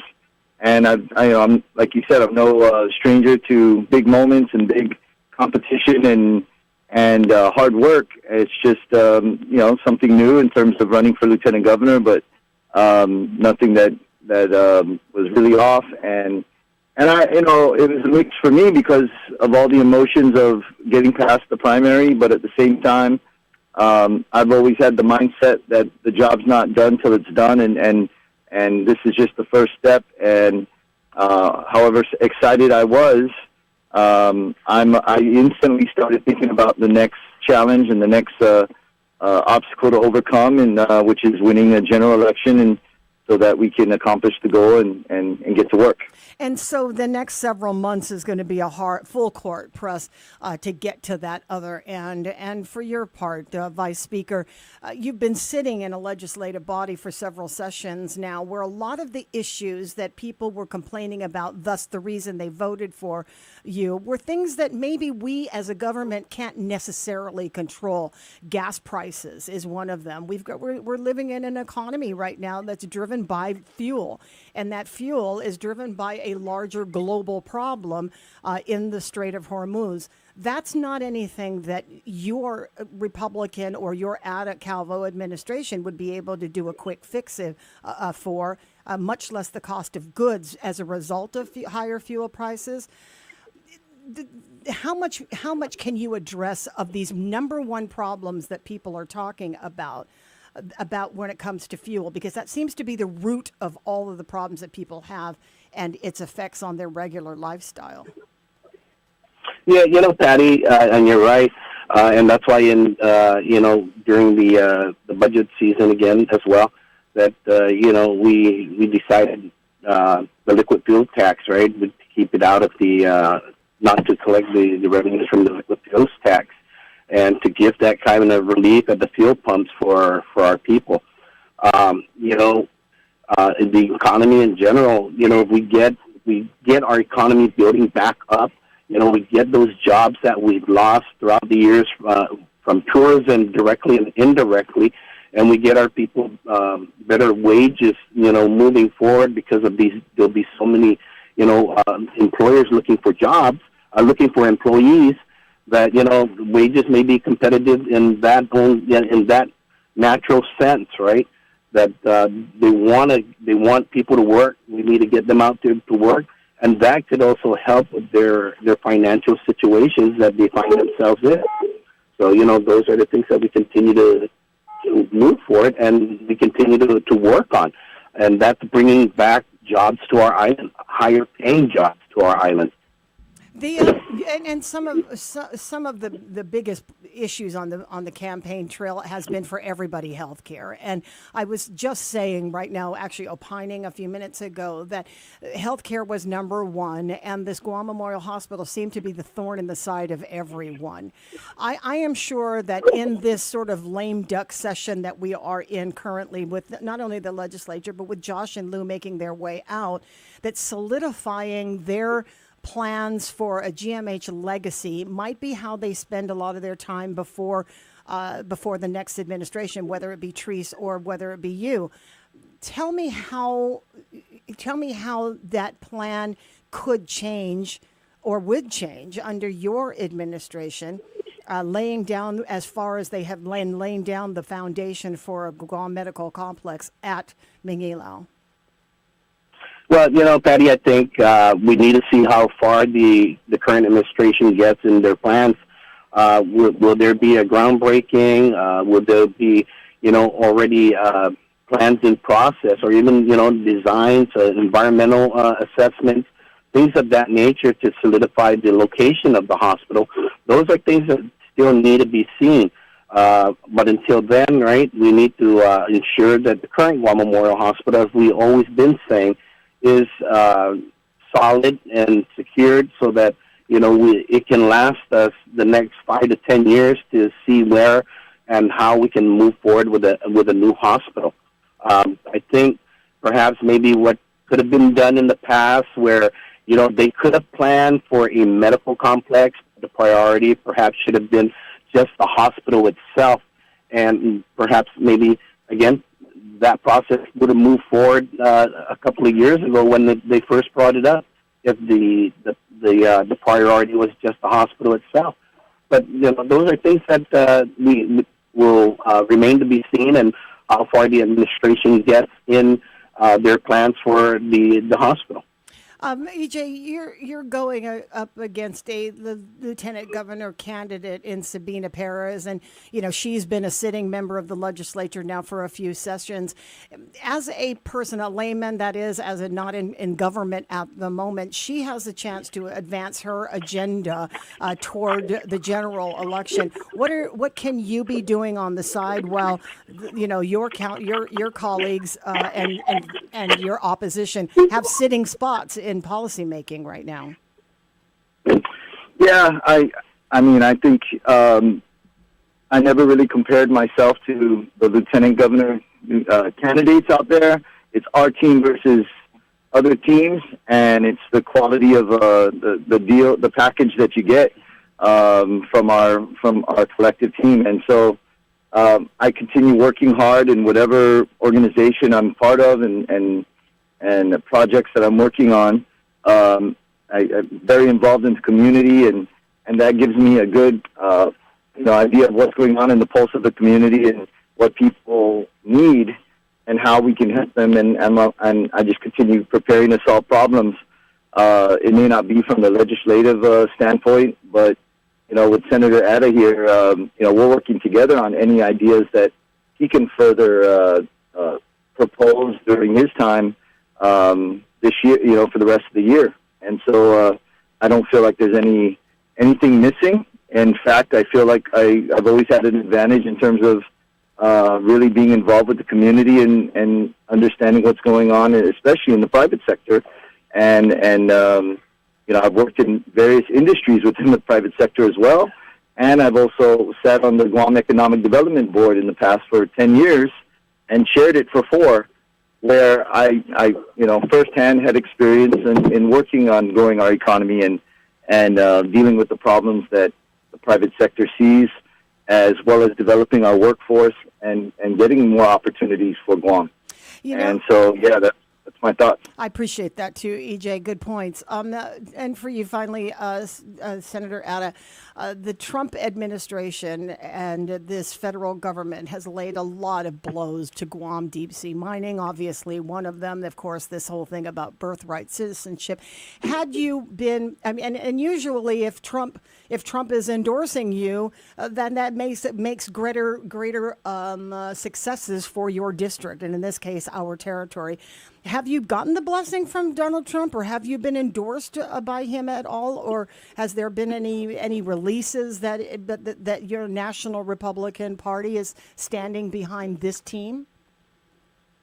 Well, Patty, no, we haven't had any of that at this moment. I do look forward to going to the national convention. I believe it's in September, perhaps to work with the different political offices out there and work with them to see what we can do together as a team to bring those issues. And just like with the congressional delegate, with Congressman Warren at this time, to work with them and bring these issues forward at the White House. I think going out there, and I've done it before, and this was during the time with the education. GDOE was losing their federal grants, and myself, Senator Vince Borja, and others went out to D.C. to advocate for Department of Education, and they were very pleased that this was the first time in over 20 years that legislative folks have come out to visit them personally to advocate for the island. So, those are the types of in-person connections that we need to do moving forward, and be able to get the issues that Guam continues to see resolved one way or another. I look forward to a bigger, of course, conversation with you guys as a team in the months to follow. I haven't really had the sit-down interviews. I was kind of waiting till we vetted the larger group to get to this point. So I'm looking forward to an in-studio interview with you coming up in the next several months. But in the meantime, I was actually touched because I know Annette. She and I are birthday twins, and of course, I've known I've known Jackie. EJ, I was at your wedding, so that's how long I have known you two. And they, I thought it was very warming that they were both very emotional. This is a new arena for both of these ladies, and I think a lot of people also look toward the mates of our leaders because sometimes that really sort of defends what happens, in the home front will happen on stage, and so. Congratulations to them and their possibility of a new role. But we look forward to the campaign, and we wish you guys a lot of luck. Thank you, Patti. It is my pleasure. Take good care, and congratulations. You too. All right, 10 minutes now. All right, take good care. 10 minutes now before 8 o'clock. Did we take that break? We didn't yet, right? Oh, we did? Oh, we need to. We took it. Oh, we did. Okay. So 10 minutes before 8 o'clock. I did reach out to Therese Terlahi as well yesterday. I'm going to have to try a little bit harder to find a better contact for her. Although I know I have the right contact, there just hasn't been an opportunity for her to respond. So when that does happen, we certainly want to do that. We also, haven't even looked at the congressional party. That is happening with Mary Torres and Alicia Limtiaco running against James Moreland, an incumbent. This is his second term, and going for a third.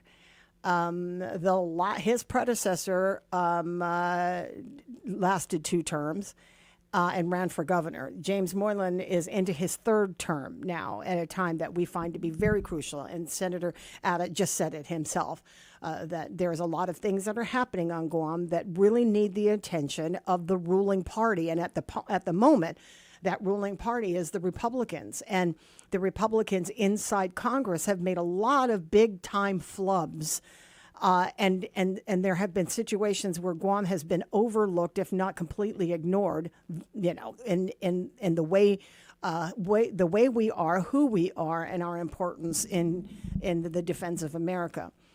In that, they're building up for the defense of America. They're just not building up on the other side of the fence where people like you and me live and have to commingle and have to coexist with a front that is here primarily because the Defense Department wants to fend off any troubles that they're having with their enemies in the Indo-Pacific. So, we all get what the role is, but we need to make a larger case, not for the buildup and not necessarily all of the money that's coming our way, which is always going to be part of the conversation, but it's the infrastructure. It's the infrastructure. And what that does, it embeds even further into the psyche of people who have been here for a long time, of the haves and the have-nots, and those inside the fence and those who are outside of the fence. And if you don't know what I'm talking about, I'm not going to try to perpetuate that discourse between the military and the civilian population that was very prominent back in the day. And we don't want a revisit of that kind of attitude because we lived with it for so long. But it does take people like Moylan will have to do for if he goes up against Alicia Limtiaco. And what Alicia Limtiaco is going to have to either pick up or reinvent the strategy by which to get the federal government to do the things that need to be done here. Most recently, if we were just going to look at the one what's the thing I was going to say? The one thorn in our side is how we manage to deal with, in this day and age, the technology of power distribution. It almost seems like we should be further into that technology than we are now. And GPA, for its part, says we could stand to use more improvements in our distribution, but we couldn't possibly do that without an injection of money from investors who have a big stake in putting our lines underground. And we've been screaming about this case for a while, and I'm not sure whether it's come to the head or there's clearly other work that has to be done. Is Moylan going to be the guy who's going to do that? Is he going to take something as simple as power generation or power distribution and put that up as a priority with the veterans, or put that up as a priority of exposure of radiation by survivors and downwinders on Guam? I mean, will Alicia Limtiaco reinvent the wheel when it comes to the strategy to do that in what is currently, or what could be, a change in the midterms that would be in favor of her party in a Republican administration that still has another couple years on it? And so, the campaigning is going to happen. In the meantime, Mary Torres was not completely out of this race, and she drove home a point when she was making her statement after having lost the election to James Moylan and to Alicia Limtiaco. Having said, well, I mean, specifically because it was a primary, so obviously just to James, but she did say in her letter that, he never answered some of these questions that I just asked. He's never really come out with anything that would suggest that there's a plan for something specifically. These are her words, that a lot of the concerns that she had, they didn't come out with her to be satisfactorily answered. And that's unfortunate on her part, because people did not get to hear the real answers to the questions that she spent a lot of time in her campaign answering. Like, in this scenario, this is my plan. In that scenario, this is my plan. And every news release that came out of Moylan's office, she said, don't get turned on by a news release. Don't get all worked up that a news release is going to be the answer to the problem, because that's just a news release. And in campaigns, we tend to do that, don't we? We tend to listen to the news releases that come out because they give you hope that it's actually happening, when in fact it's the announcement is still in the womb. The problem solution is still in the womb. It hasn't even had a chance to ripen. All you've announced is that you're pregnant. And that's it.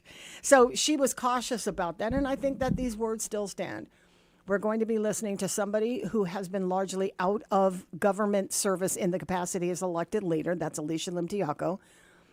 She spent a lot of times quietly behind the scenes in the Superior Court, and she's been out there stumping for votes, and she received, obviously, a good chunk of the vote on the Democrat side. Lots of Democrats showed up for it. And she has to go against James Moylan in a way that is going to make her have to dominate these issues as she goes to Congress, if she goes to Congress, and she faces off with the president who doesn't like Democrats. And so if that's going to be, if that's going to be a tall order for her, then she's going to have to bring it. Because James Moylan is fast and furiously in the next several months going to be pushing his agenda, because he's sitting in that office, and it makes it a lot easier for him to do that.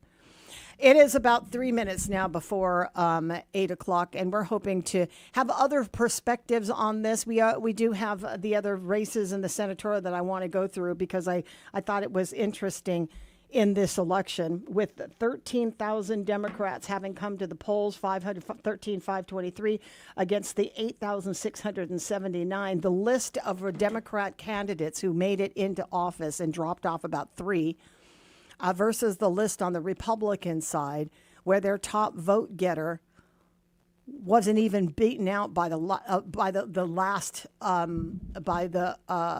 top 15 15th person in the, or 13th person in the Democrat race. And that would be all of the incumbents on the Republican side couldn't bring the number up to some of the unknowns on the Democrat side. Yeah. Is it because it was a straight up vote that more Democrats came out and more Democrats voted, and so all of the numbers represent only Democrat votes?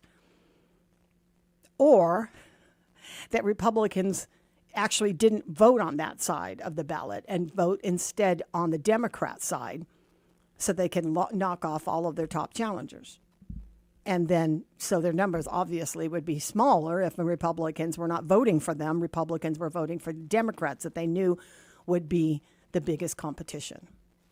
It's coming up on 8 o'clock, and we're going to take that break and come back around with more stuff for you here on Mornings with Patti. We are KGUM FM and Daddy to Guam. Our critically injured veterans and first responders are left behind every day because of inadequate wheelchairs. That's why Wheelchairs for Warriors is on a mission to serve America's heroes across the nation and provide them with custom-fit wheelchairs tailored to fit their needs to ensure they're rejoining their lives at the highest level of independent mobility and function possible. From lightweight daily use chairs or adaptive sports chairs to all-terrain wheelchairs to get these warriors outdoors. Wheelchairs for Warriors serves those who served us. To join their mission, visit their website at wheelchairsforwarriors.org. Ever dreamed of being on the radio? Now's your chance. Glimpses of Guam is looking for the next generation of on-air personalities to join our family on Wave 105. If you've got personality, creativity, and a passion for entertaining, we want to hear from you. No matter your experience level, this could be your opportunity to be heard across the airwaves. Send your resume and a short demo to jobs@glimpsesofguam.com and start your broadcasting journey today. Join the Glimpses of Guam radio team. Your voice belongs on the air on Wave 105. First impressions start with a smile. Call the FHP Dental Clinic for quality dental care. Need a cleaning? Maybe a filling or another dental procedure? When you smile, everyone around you smiles. Now accepting new patients. Call 671-646-5825, extension 8562 for appointments. Most insurance plans accepted, including Take Care and GovGuam self-funded. Self-pay patients welcome. FHP Dental Clinic. Our island, your clinic.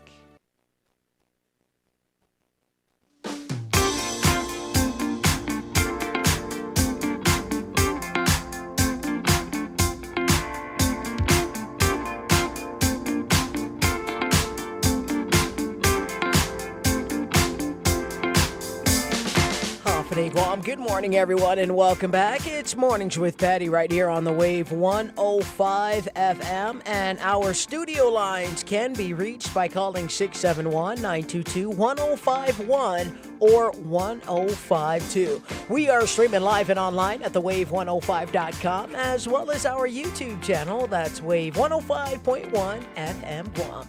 And the show this morning is being brought to you by our friends at Subway, where you can eat fresh in just a few clicks. Order online at subwaypacific.com for pickup at your convenience or for delivery right at your doorstep. Online ordering at subwaypacific.com. It's powered by Good to Go. We deliver at Subway. You gotta refresh to be fresh. Bank Pacific, where others place branches, we place roots. Visit bankpacific.com today. GTA, we start with you. Mobile gas stations. Turn every fuel stop into rewards with Mobile Smiles. Download the app today for exclusive offers and faster rewards at the pump. Mobile Smiles, fuel up and save. Take Care Insurance Company, our island, your health plan. Celebrate liberation with the Triple J Ford Liberation Celebration. Prices below dealer cost, thousands off retail and F-150 starting at just $39,995. Visit Triple J Ford today. Customers first. Shop, dine, and relax at the Agania Shopping Center, your destination for food, fun, and local favorites all year long. Patch Tinting and Detailing for all your special interior cleaning. Call 483-7522. Code 1 Store is your tactical shop for public safety and everyday gear, serving Guam since 1999. Shop 511 Tactical and Condor Outdoor plus steel toe footwear. Stop by Code 1 Store today. And Chili's Grill and Bar at Chili's. More life, great food, and memories. happen here. Need a truck that works as hard as you do? Then head to Triple J Ford's Big Deals on Big Wheels sales event. For a limited time, score prices below dealer cost and drive home America's best-selling truck for 49 years. The legendary Ford F-150 starting at just $39,995. Choose from the rugged XL, stylish STX, or well-equipped XLT. All backed by the strength, capability, and innovation only Ford delivers. But don't wait. All stock must go. Visit Triple J Ford in Upper Tumon or get pre-approved and shop online at triplejguam.com. Triple J Ford, customers first. It all connects. The girl who walks for hours to bring home the family's water, the school she can't attend most days, the breakfast she didn't have, the rain that hasn't fallen in months, the danger around the next bend, her little brother's belly laugh, her mother's hug, her dreams of being a teacher, an engineer, the mayor. All the reasons life is both so hard and so beautiful. It all connects. But so do we, for children's sakes. At Child Fund, we connect through everything we do, together, so every child can grow up healthy, educated, and safe. Because we need each other. Learn more at childfund.org. Off a day, everyone. All right, Guam, good morning and welcome back. We got to hit the streets right now, and let's see how traffic is looking for a Monday morning here on the island of Guam. And it's all being brought to you by our friends at Guam Auto Spot. Schedule a test drive. Give us a call at 478-AUTO, or if you'd like to look at our inventory, you may also visit our website. That's going to be GuamAutospot.com. All right, guys, let's see what we got getting around the main gate of the Naval Base this morning. It looks like we do have some wait time. Traffic is not backed up too bad around PD this morning, up and around Asset. It looks like traffic is light, moving nicely through Anigua, as well as our friends getting up and around the Naval Hospital. West O'Brien Drive is nice and clear this morning.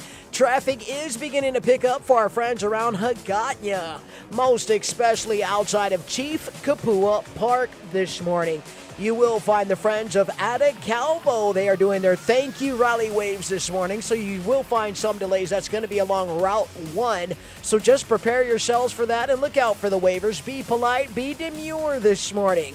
ITC intersection is also picking up for our friends getting around the airport. It looks like traffic is light on that side, as well as Route 16 moving nicely this morning. Dedido traffic is light until you get around that Micronesia Mall, most especially that Jollibee intersection. So expect some wait time, guys. Let's keep our eyes on the roads, not on the phones. No texting and driving on the streets of Guam. Ensure that your seatbelts are fastened and that our kids are strapped safely in the proper booster and car seats. It's a traffic report right here on the Wave 105 FM, and it's all being brought to you by Guam Auto Spot. As a parent, you said you'd never give up the convertible. Look, the van even has its own vacuum. You said you'd never stop listening to your music. Do your happy dance, do your happy dance, yeah. You said you'd never schedule your life around a stuffed animal. Nobody panic. Bun Bun is still at daycare. You said you'd never give in to demands. 2 kids' meals and a chocolate shake. And never put them in harm's way. I'll be right back, little man. Just gonna pop in the store for diapers. But never happens. And no amount of time is okay to leave your child in a car by themselves. Long line today. Temperatures as low as 60 degrees can be deadly for children left behind. So always bring them with you every time you park the car. Stop, look, lock. Brought to you by NHTSA and the Ad Council. Many of our U.S. veterans and service members face challenges: mental health struggles, housing obstacles, employment, food insecurity, and social isolation, to name just a few. I'm Bob Woodruff. My family and I started the Bob Woodruff Foundation in 2006 after I sustained a life-threatening injury while reporting from Iraq. Our service members had my back that day, and we need to have theirs now more than ever.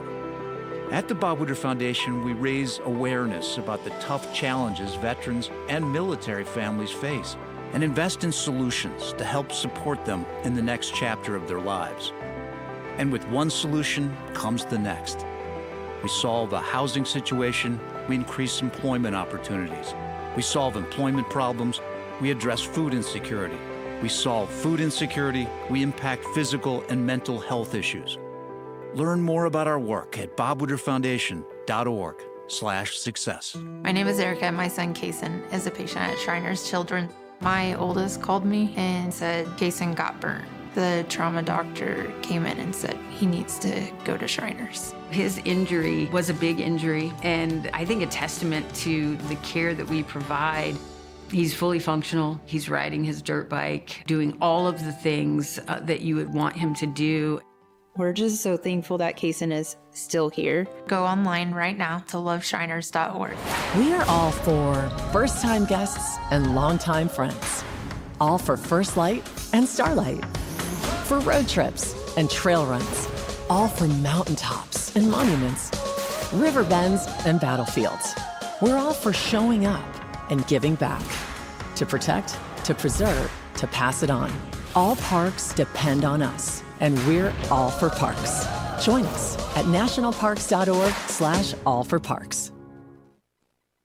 Real talent is defined by what people can do, not where they learn to do it. So by stopping at the education section of a resume, you might throw away the perfect hire. Skills First Hiring helps you see talent others miss, like more than 70 million stars, skilled through alternative routes. Let their story unfold and gain a competitive advantage, because hiring managers who start with skills are 60% more likely to find a successful hire. Hire skills first. Learn why at tearthepaperceiling.org. Brought to you by Opportunity at Work and the Ad Council. A message from Joshua Jackson, actor and Fair Volunteer Ambassador. Food allergy is a serious, life-threatening disease that impacts over 33 million Americans. When your immune system sees certain food proteins as a threat, every bite matters. But here's the good news. There have been advancements in the treatment of food allergies, and with one voice, we can create better awareness. Because in the FAIR community, the disease doesn't own us. We own our journey. Talk to an allergist to understand your options. Visit foodallergy.org/empower to learn more.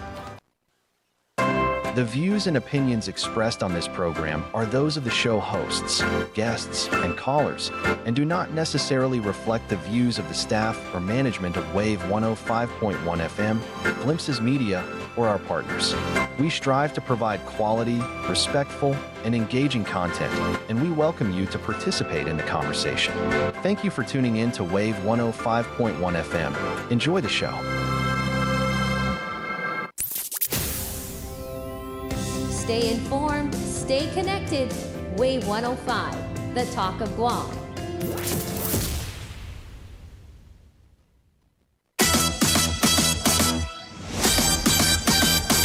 Feeling high, time to smoke a lime. Mirror says, woo, gonna do some harm. I'm the one, yeah, I bring the charm. Step aside, let a real one through. Thunder in my walk, lightning in my shoes. Just to watch, baby, I'm the view.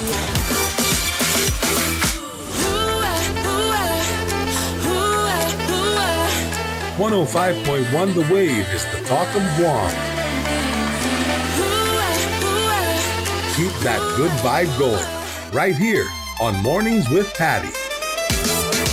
Watch me do it like, I do it like, I do it like, yeah. 8:11 in the morning. Welcome to the program. So we got a couple of thank you waves going on out there.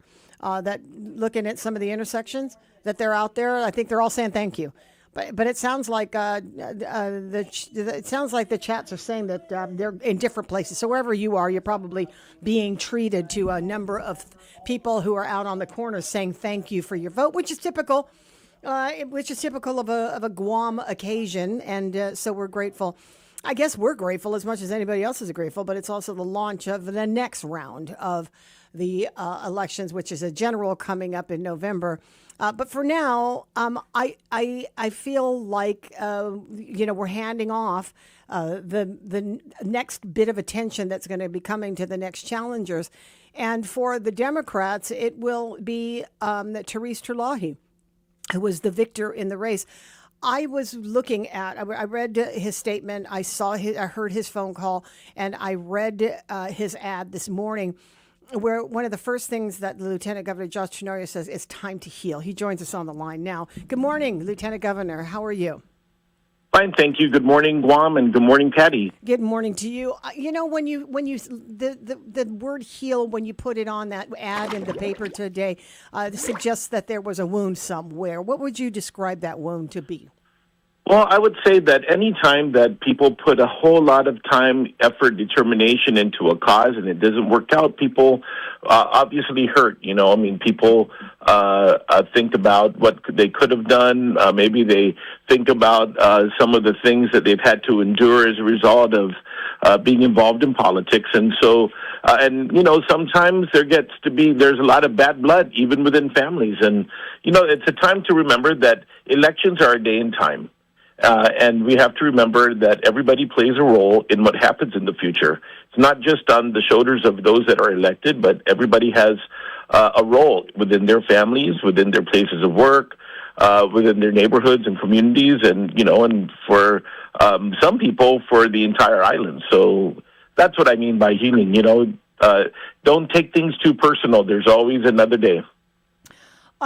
Sure, absolutely, but it is also a fact that this administration had some tussles with a faction in the Democratic Party, and that would be Therese Terlahi when she was Speaker, and the trio, which is Sabina Perez and with Chris Barnett. Is there a wound there that needs to be healed, or is that just a matter of disagreements in politics? Well, for me, right, I try to understand and respect where everybody comes from. You know, for Senator Therese and Senator Sabina, now they have to, you know, their job now as the leaders of the party for the ticket, they now need to go and work hard to convince all of the voters to vote for them in the general election. And that's going to include, obviously, those that voted for us, but really more those that never came to the polls, right? And that's going to be the thing that both of the candidates need to focus in on as they get to the general election.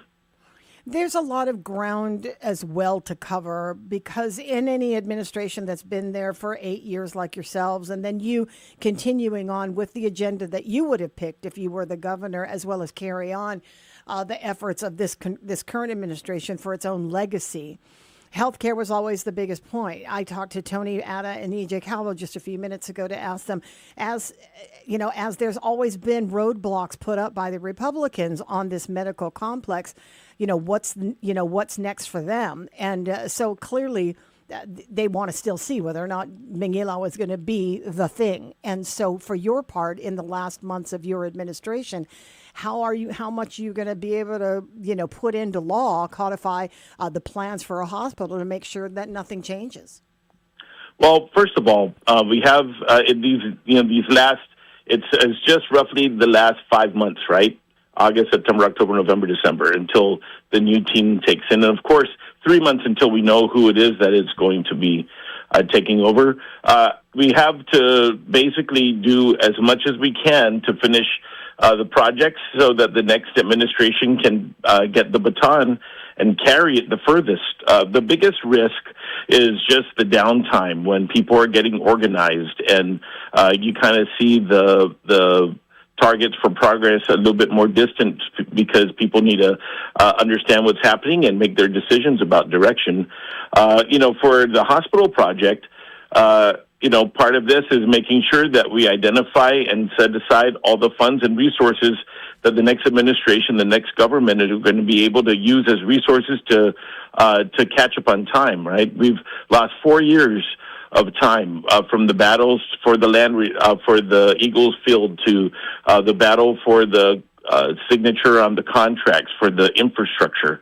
A lot of time has been lost, and the big charge for the incoming administration is to try and catch up on the time, and we'll give them every single resource for them to get it done as fast as they can. But the biggest, there is going to be a lag because people just need to get in tune with what's happening, and we'll pledge to do our best to get them on board and brief them, especially with relations with Department of Defense, Department of War, and the military.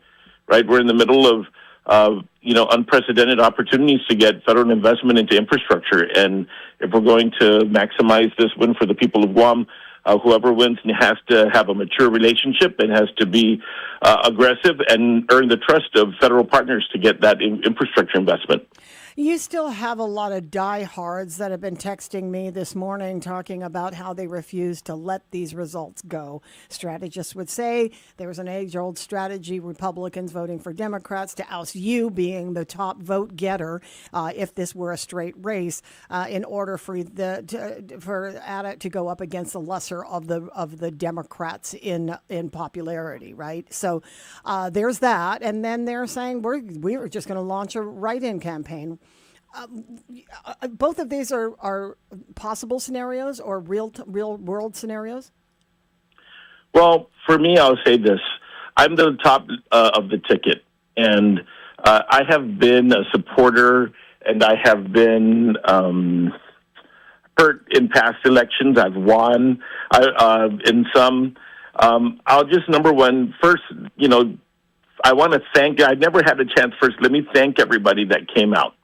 And I just want to apologize to my supporters that I wasn't able to deliver that win. And I wish that, I could have motivated more people to come to the polls, but they didn't.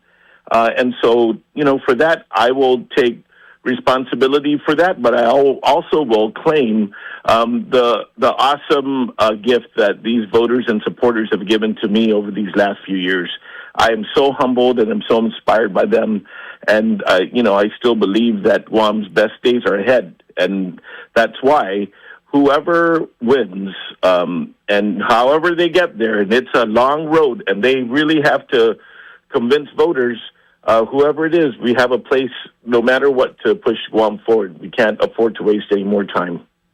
And so the strategy as a write-in for this campaign, or the age-old strategy of voting I have not entertained any serious conversations about a write-in. People have messaged me, people are hurt, people, want to express that in different ways, but I've not entertained any serious discussions about that. And to be honest with you, I'm the first candidate that has lost a primary in the Democrats that has conceded and congratulated the victor for, decades and decades and decades. Yeah. When Frank lost to us, when Mike lost to us, they never conceded, they never called, they rang write-ins. Prior to that, there was the notorious, pendulum swing between the Cueto cousins of Carl and Robert, and prior to that, it was all the way back to the 80s. So, if we're going to change the course in history, I've always been a party person and a leader in the Democrats, and, I'm going to show my best face forward, even, at the time of defeat. Do you think that there were Republicans that deliberately voted for Teresa in order to oust you? I have no idea. What I do know is I wasn't able to deliver the voters enough to be the number one vote getter. And that's really what it is. No matter what fun and games gets played, you always have to have the most votes to win. And unfortunately, I didn't have them. And to be very honest, and if I could be frank, this past weekend, the past weekend wasn't a very good look for the campaign. It happened, the weekend before that rally, a controversial rally, and it kind of had legs because there were people on the opposing party or opposing contest that were really pushing that agenda and not taking the apologies or any of that to heart. And so I asked that question. Does this make or break a campaign? And at the time you said, really, it doesn't. I was hopeful that it wasn't. But, the personal vendetta that Mike Nicholas and Troy Torres have with me and seeing me buried 6 feet under, I guess, is what was motivating them. And whoever is funding them to do it, live with it. This is the decision you made. And so now you're, come January, you'll be out there in the employment line. Got an ad for radio personalities. I heard you do it one time for me. Yes, I did. And so, what is, I'm pretty sure you're not going to tell me first, but do you have a plan B after January? Well, I guess after I took an oath to be the Lieutenant Governor of Guam, and I have that job until the first day of Monday when my successor is sworn in. And after that, it will be appropriate for me to go out there and see what this next chapter is in my life. Still relatively young. I have a lot to offer to Guam, and certainly to make life better. And we'll see what happens. Yeah, and I mean, would you say that because you're relatively younger, that this would not be your last rodeo? That public service has done you well in the past 8 years, and the likelihood of you running again for governor is a reality, or is that too soon? It's yeah, I think it's too soon. It really is going to be up to people who it's always been up to whether or not people see that quality in me, and whether or not I feel that that's something that I can offer them. And I'm just grateful that they gave me that opportunity, despite all the adversities and things that were unexpected that were in front of my path. I do believe in God, and there's another plan that He has for me, and I'll face that head on with my eyes wide open. And we appreciate that, and I certainly appreciated the demeanor. I believe that it's a politically mature, because we do have some politically immature people amongst us, especially in this climate today in the federal government. But I do. It was very refreshing to hear the concession. It was refreshing to read your statement about 2:00 in the morning when it was sent out. That we don't always do that. The decorum is not always there, and it's refreshing to see that part of America and transfer of that kind of power in politics can still live, even if no one's really paying attention to that virtue. So thank you for all of that. I appreciate that very much. Thank you too, and thank you to all the supporters, and to all those, get the negativity out. Focus on the positive. Let's get something done for this island. Word, sir. Word. Thank you so much. We'll talk to you soon, Lieutenant Thanks, Governor. Patti. Lieutenant Bye-bye. Governor Josh Tenorio. And honestly, I'm not just saying that it was refreshing, because he's right. We haven't seen that kind of transition in between candidates in the past. There's been a lot of that, it's stuck in their craw. It's they take it so personally, and it is personal. Gosh, I've never run for office, and I've been surrounded by it for so long, but I've never actually been the person that gets to have the emotion of a win or a lose. So I'm merely a bystander like you, but I also carry this important part of our sort of morality, even politics can have it, by doing something for the greater good. I know that sounds like a pulpit moment that I'm having right now.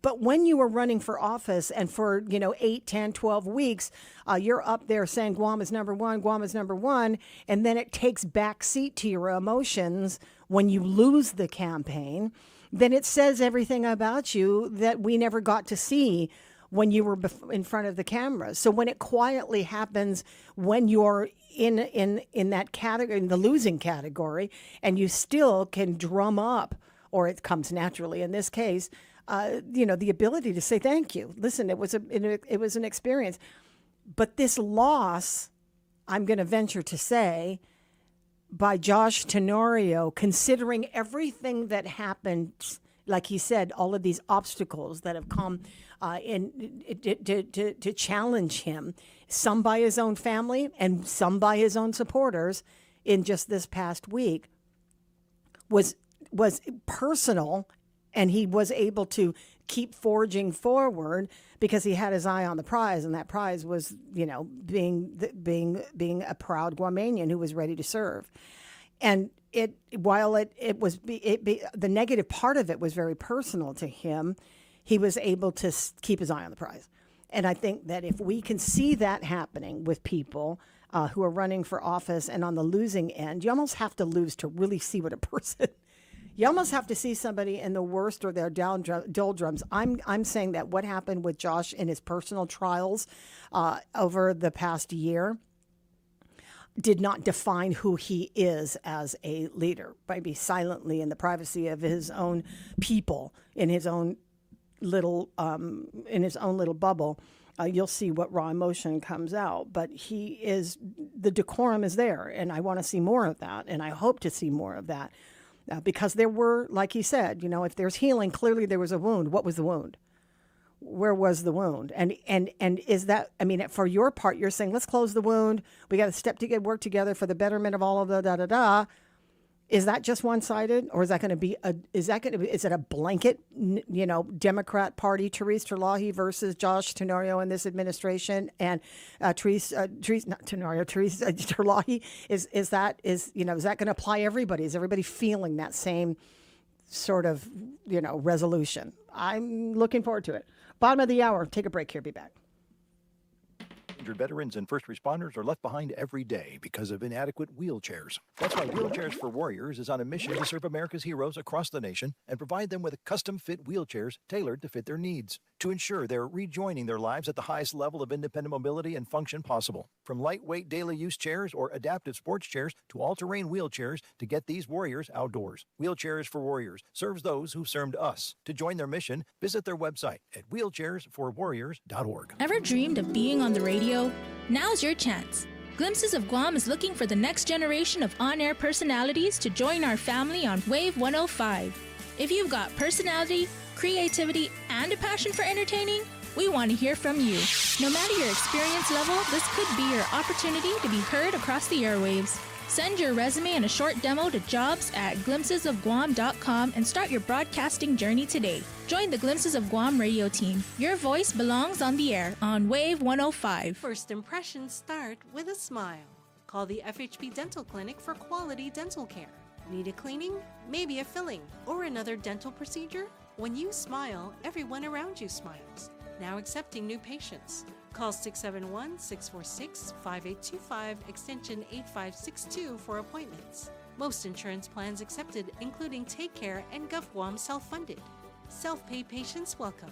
FHP Dental Clinic. Our island, your clinic. Need a truck that works as hard as you do? Then head to Triple J Ford's Big Deals on Big Wheels sales event. For a limited time, score prices below dealer cost and drive home America's best-selling truck for 49 years. The legendary Ford F-150 starting at just $39,995. Choose from the rugged XL, stylish STX, or well-equipped XLT. All backed by the strength, capability, and innovation only Ford delivers. But don't wait. All stock must go. Visit Triple J Ford in Upper Tumon or get pre-approved and shop online at triplejguam.com. Triple J Ford, customers first.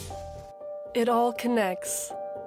The girl who walks for hours to bring home the family's water, the school she can't attend most days, the breakfast she didn't have, the rain that hasn't fallen in months, the danger around the next bend, her little brother's belly laugh, her mother's hug, her dreams of being a teacher, an engineer, the mayor.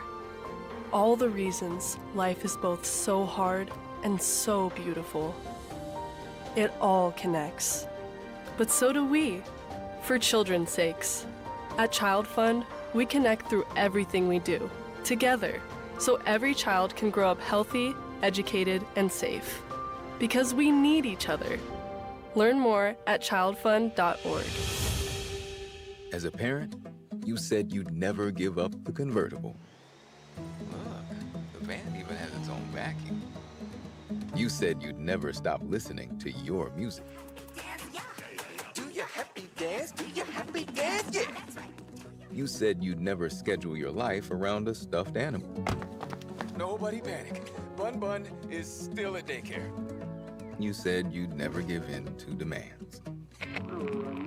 2 kids' meals and a chocolate shake. And never put them in harm's way. I'll be right back, little man. Just gonna pop in the store for diapers. But never happens. And no amount of time is okay to leave your child in a car by themselves. Long line today. Temperatures as low as 60 degrees can be deadly for children left behind. So always bring them with you every time you park the car. Stop, look, lock. Brought to you by NHTSA and the Ad Council. Many of our U.S. veterans and service members face challenges: mental health struggles, housing obstacles, employment, food insecurity, and social isolation, to name just a few. I'm Bob Woodruff. My family and I started the Bob Woodruff Foundation in 2006 after I sustained a life-threatening injury while reporting from Iraq. Our service members had my back that day, and we need to have theirs now more than ever. At the Bob Woodward Foundation, we raise awareness about the tough challenges veterans and military families face and invest in solutions to help support them in the next chapter of their lives.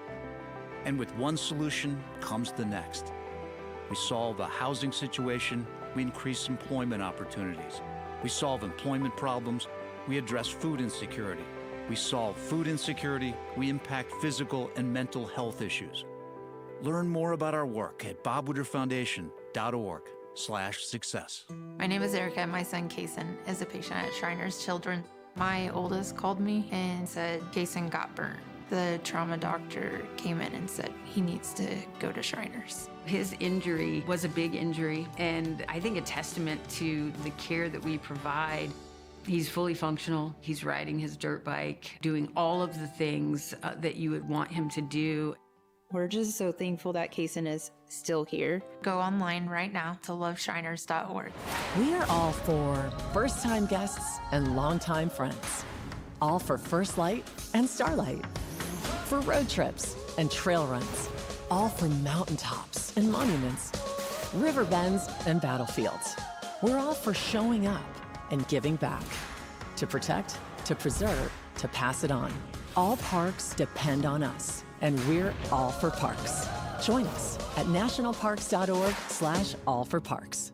Real talent is defined by what people can do, not where they learn to do it. So by stopping at the education section of a resume, you might throw away the perfect hire. Skills First Hiring helps you see talent others miss, like more than 70 million stars, skilled through alternative routes. Let their story unfold and gain a competitive advantage, because hiring managers who start with skills are 60% more likely to find a successful hire. Hire skills first. Learn why at tearthepaperceiling.org. Brought to you by Opportunity at Work and the Ad Council. The views and opinions expressed on this program are those of the show hosts, guests, and callers, and do not necessarily reflect the views of the staff or management of Wave 105.1 FM, Glimpses Media, or our partners. We strive to provide quality, respectful, and engaging content, and we welcome you to participate in the conversation. Thank you for tuning in to Wave 105.1 FM. Enjoy the show.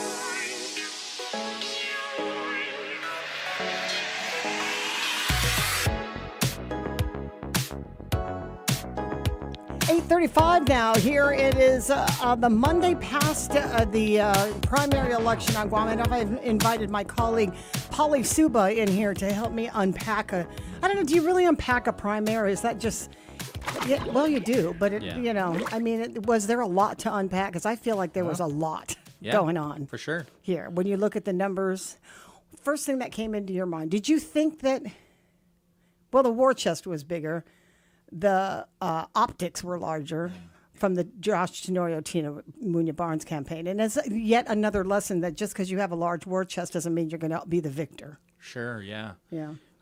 We went around to almost all the polls, and Josh and Tina had the bigger welcoming tents for sure. Mm-hmm. There were maybe a tent for Therese Terlai and Sabina Perez, a tent for Joe and Dwayne.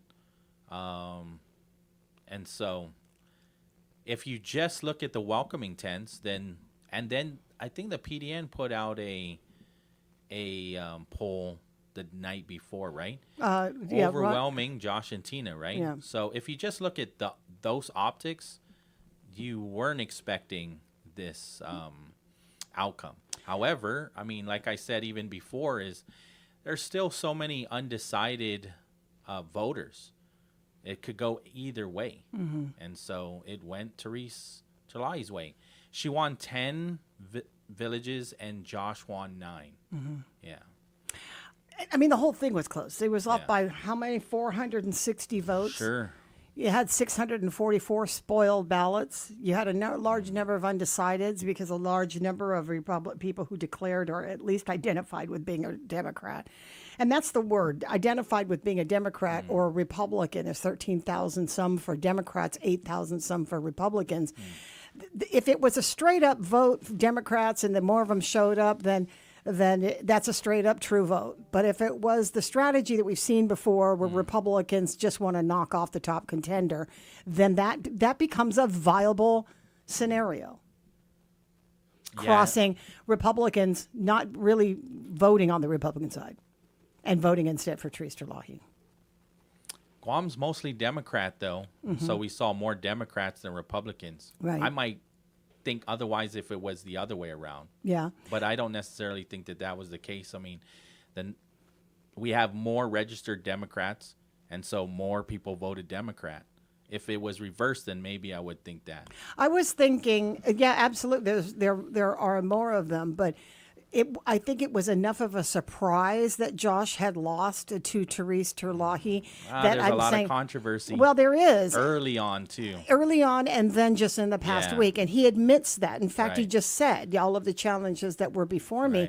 But at the same time, up until last weekend, Monday, as a matter of fact, 7 days ago, I asked him the same question. He doesn't believe that this would supersede his legacy in the past 8 years. He shouldn't. And it shouldn't. Yeah. But is that the reason then? You can't ignore the controversy Right. with his family and then also in his camp. His own campaign put out that video. Yeah. His own campaign did. And then people screen recorded. And then also, no lieutenant governor has ever won the governorship. So that was, when I was talking to him for Road to Adelup, he said he was the underdog. And so you can argue that he was the underdog coming into the primary. And then you're splitting 3 camps. So there's also that. The votes are being split 3 ways. And so maybe if Joe St. Augustine didn't run, all those votes would have went over. Absolutely. Right. And if Therese Terlahi was actually the spoiler because she came in later than the 2 declared candidates from the beginning. There's a lot of variables. Yeah. But there's no denying that Senator Therese Terlahi was the most popular vote getter. And all of her senatorial career. Right. She was So a top I'm vote not getter. going to take away anything from her. She won. More people came out to vote for her camp. And you can also argue that Lieutenant Governor Josh Tenorio was the underdog. And he said he was when I talked to him. Well, he just said he was the top of the ticket. He felt like he just said in his own words. Because the top. gubernatorial ticket is the top of the ticket. Right. He's running in the top of the ticket. Yeah. So that he was at the top of the ticket, and I think that anybody who comes in doesn't expect to lose, and especially the momentum that they feel like they didn't expect to lose. But it was also refreshing to hear the concessions. Both sides did. Yeah. They both made the phone calls. They did what is supposed to be normal in the political climate, that is to call your opponent and wish them, go on forward, all the things you have to say to make it. Yeah, you're licking your wounds at the same time, and you might be a little bit ticked off, but, you still got to drum up the senatorial race, though. Obviously the Democrats swept the race. Like one of their most bottom is Callan-Paris. She was the last vote on the Democrat. Yeah, she was the last last candidate on the Democratic ticket that was still higher than the top Republican popular Jesse Lujan. Yeah. Her vote still weighed higher than him. So, that doesn't translate that the first 15 of the Democrats it doesn't work like that. Because on the Republican, those are all incumbents. Right. Those are all these are all well-known Republican, either members of the legislature or past political candidates, and for none of them to reach even the bottom of the Democratic ticket in number, that doesn't mean don't vote general election. That means get out there and vote in the general election. And I think the big Callan, 5,712. Jesse Lujan, 5,000. Yeah. She did get more. She got but more. I'm not going to say that that's what's going to happen in the general, because then we can easily say that Alicia Limtiaco is going to be the next delegate for Guam. Absolutely. that's still not a clear race either. A lot of things can change now. We know that people can cross over. I've had conversations with people that said, I wish I could vote for this senator, but I can't because I'm going to be voting Democrat, or vice versa. Mm-hmm. So now you have these people that can make those decisions. Yeah. Yeah. And if they do, the 18 to 24 crowd apparently is the errant crowd right now. They're the ones that they can't even run. 18 to 25 can't even run. And so when I look at people like that are strong advocates that are being mentored by other political leaders, if they were to run now, I think their peers would come out and support them. Mm-hmm. I think you would see more of this generation because they come out for each other. They support each other. But if they're not able to run because of the Organic Act says they can't, then there is no incentive for 18 to 25-year-olds. Yeah, I mean, it should be if it wasn't all about them. You know what I'm saying? If it wasn't all about But it is about them a lot. I mean, they're kids, right? They want to take care of each other. Because I'm saying that if you are so inspired to get in the race, then you're equally inspired to manage somebody or to vote for somebody who has your same ideals if you wanted to run. Sure. I think when you're of the same age and when you're coming up in high school and you're going to college together, you have a lot of things that you can compare to. You're more like-minded, you know. But if they're not going to, if the law says they can't run, then they're not going to see people like themselves running. The closest is a 25-year-old or 26, and even that, I mean, brothers don't see eye to eye when they're like 3 years apart. They don't, they don't have the same kind of principles, right? There's got to be studies that are done about the psychology of that demographic between 18 to 24, and you named a couple of really good ones. They're not old enough to run, so they don't really care. And then plus, some of them are off to college. I don't know what great degree that they're off to college, leaving Guam at that age group. That they're also on the mainland doing other things. So that's but they're registered voters here, right? Still, maybe the general election. It sounds like Maria Pangilinan is going to be using a lot of social media. Where they dwell is where they think. But she's asking for ideas on how to compel or motivate. One election. What? One election. Oh, one election. Whoa. Just one. Well, that makes... Because you're telling people to come out and run or go out and vote in August 1st, and then they got to wait 90 days to go run again. Some people might be exhausted. Yeah. There might be some fatigue. You might not see, everybody, let's get excited for the general. Like, well, I just did this. And I don't really feel like I want to do it again, especially if my Godzu didn't win. Yeah. No, absolutely. There was a last-minute push by the Democrats under Tony Babauta to do away with the primary. Yeah. I think that was the last big push we saw. But he did it during an election cycle, so it was a little bit out of the period that needed it to be deliberated inside the legislature. Yeah. There's somebody that wrote an article. I really want to have that conversation more, saying that you don't even need to have a runoff. If you were to choose if there were 3 candidates and you said, this is my favorite, this is my second favorite, and this is my least favorite, you can figure out who can move on. And so that decides the runoff too. I don't know if I agree with that, but I like where this person's coming from. Whoever wrote that, I think, I don't want to mess up the person's name, but it's in today's paper. It's very interesting. Okay. All right, Yeah. I'll take a look at Yeah. it. But in this scenario would be the prime reason why a party would want to do away with the primary and then just choose their person. And then just advance them. They're just going to be going to the general period. Yeah. That there's no fanfare, there's no getting people I out. like it. I like it too, and I wasn't sure why it. That will end up being runoff anyways. Then you have 2. Yeah. People are like, I don't. We're going to end up having a runoff, but you'll still have 2 elections. Yeah. It'll be the general and then a runoff. Yeah. Yeah, exactly. Which is not unseasonal. That has happened before, but having having a primary, having a general, having a runoff in a general, and then having a third election is a very viable scenario that has happened before. I asked Tony Abbott whether or not that he'd been endorsed by Trump. I'm pretty sure the endorsement, if there is any, comes from the National Party. I'm pretty sure that he didn't. There wasn't any Republican in the National Party that didn't say go Tony. Yeah. But just personally by Trump, because he likes Trump and he is a very big supporter of everything that this president does, and in this day and age to win his favor is a sure thing. Are we doing any better here today since Trump's been president? We got cheaper gas? Do we have cheaper groceries? Do we have federal highways paved? Like all the gold-plated stuff in D.C., it's not here. Yeah.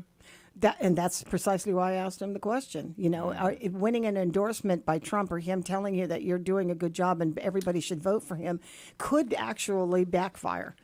If everybody is complaining mostly about the cost of living, which all centers around fuel. Period. There, you can't get anywhere, you can't eat anything, you can't do anything without fuel. Yeah. Right, affecting the prices of whatever it is that you want. But he also said something about health care. And Josh, I just talked to the lieutenant governor, and he says this is the time between now and January to settle these things, to close that agenda and to codify whatever needs to be on paper that will stick, that whoever comes in doesn't have to be able to change. But he says to pick up the ball. I don't see any of these between the Democrats and the Republicans necessarily picking up the Josh and Lou ball and running with it. I see them either stopping it, because that's been the personality of it, to stop it and to go another way. Yeah. I think that's going to be, no matter who wins now, whether it be Therese Terlai or Tony Abbott, it's going to go a different direction, because they're the ones in the legislature, and they're the ones who stopped the Leon Guerrero Tenorio administration. So I don't see them doing this, either one of these campaign or these camps doing what Lou and Josh have been doing for the last 8 years. So they're going to be really busy over the next several months trying to make sure that whatever plans they are is not going to be changing if a new administration comes in. Otherwise, like I said, the last governor before Lou was Eddie, and that was what he hoped his legacy was going to be, throwing that hospital and putting it on good footing. Well, it's getting a new parking lot, so you might as well just cash it in.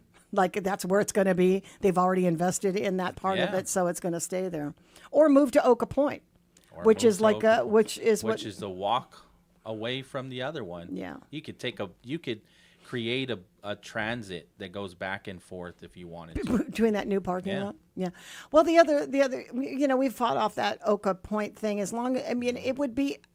it would have been okay with me. I didn't really have a feeling either way, except for expanding that roadway. Well, the other thing to think about is, do they want the land to go back to the Paris family? I think Tony Abbott hasn't been straightforward. Therese Terlai doesn't, but Tony Abbott and E.J. Calvo might want to give that land back to the Paris.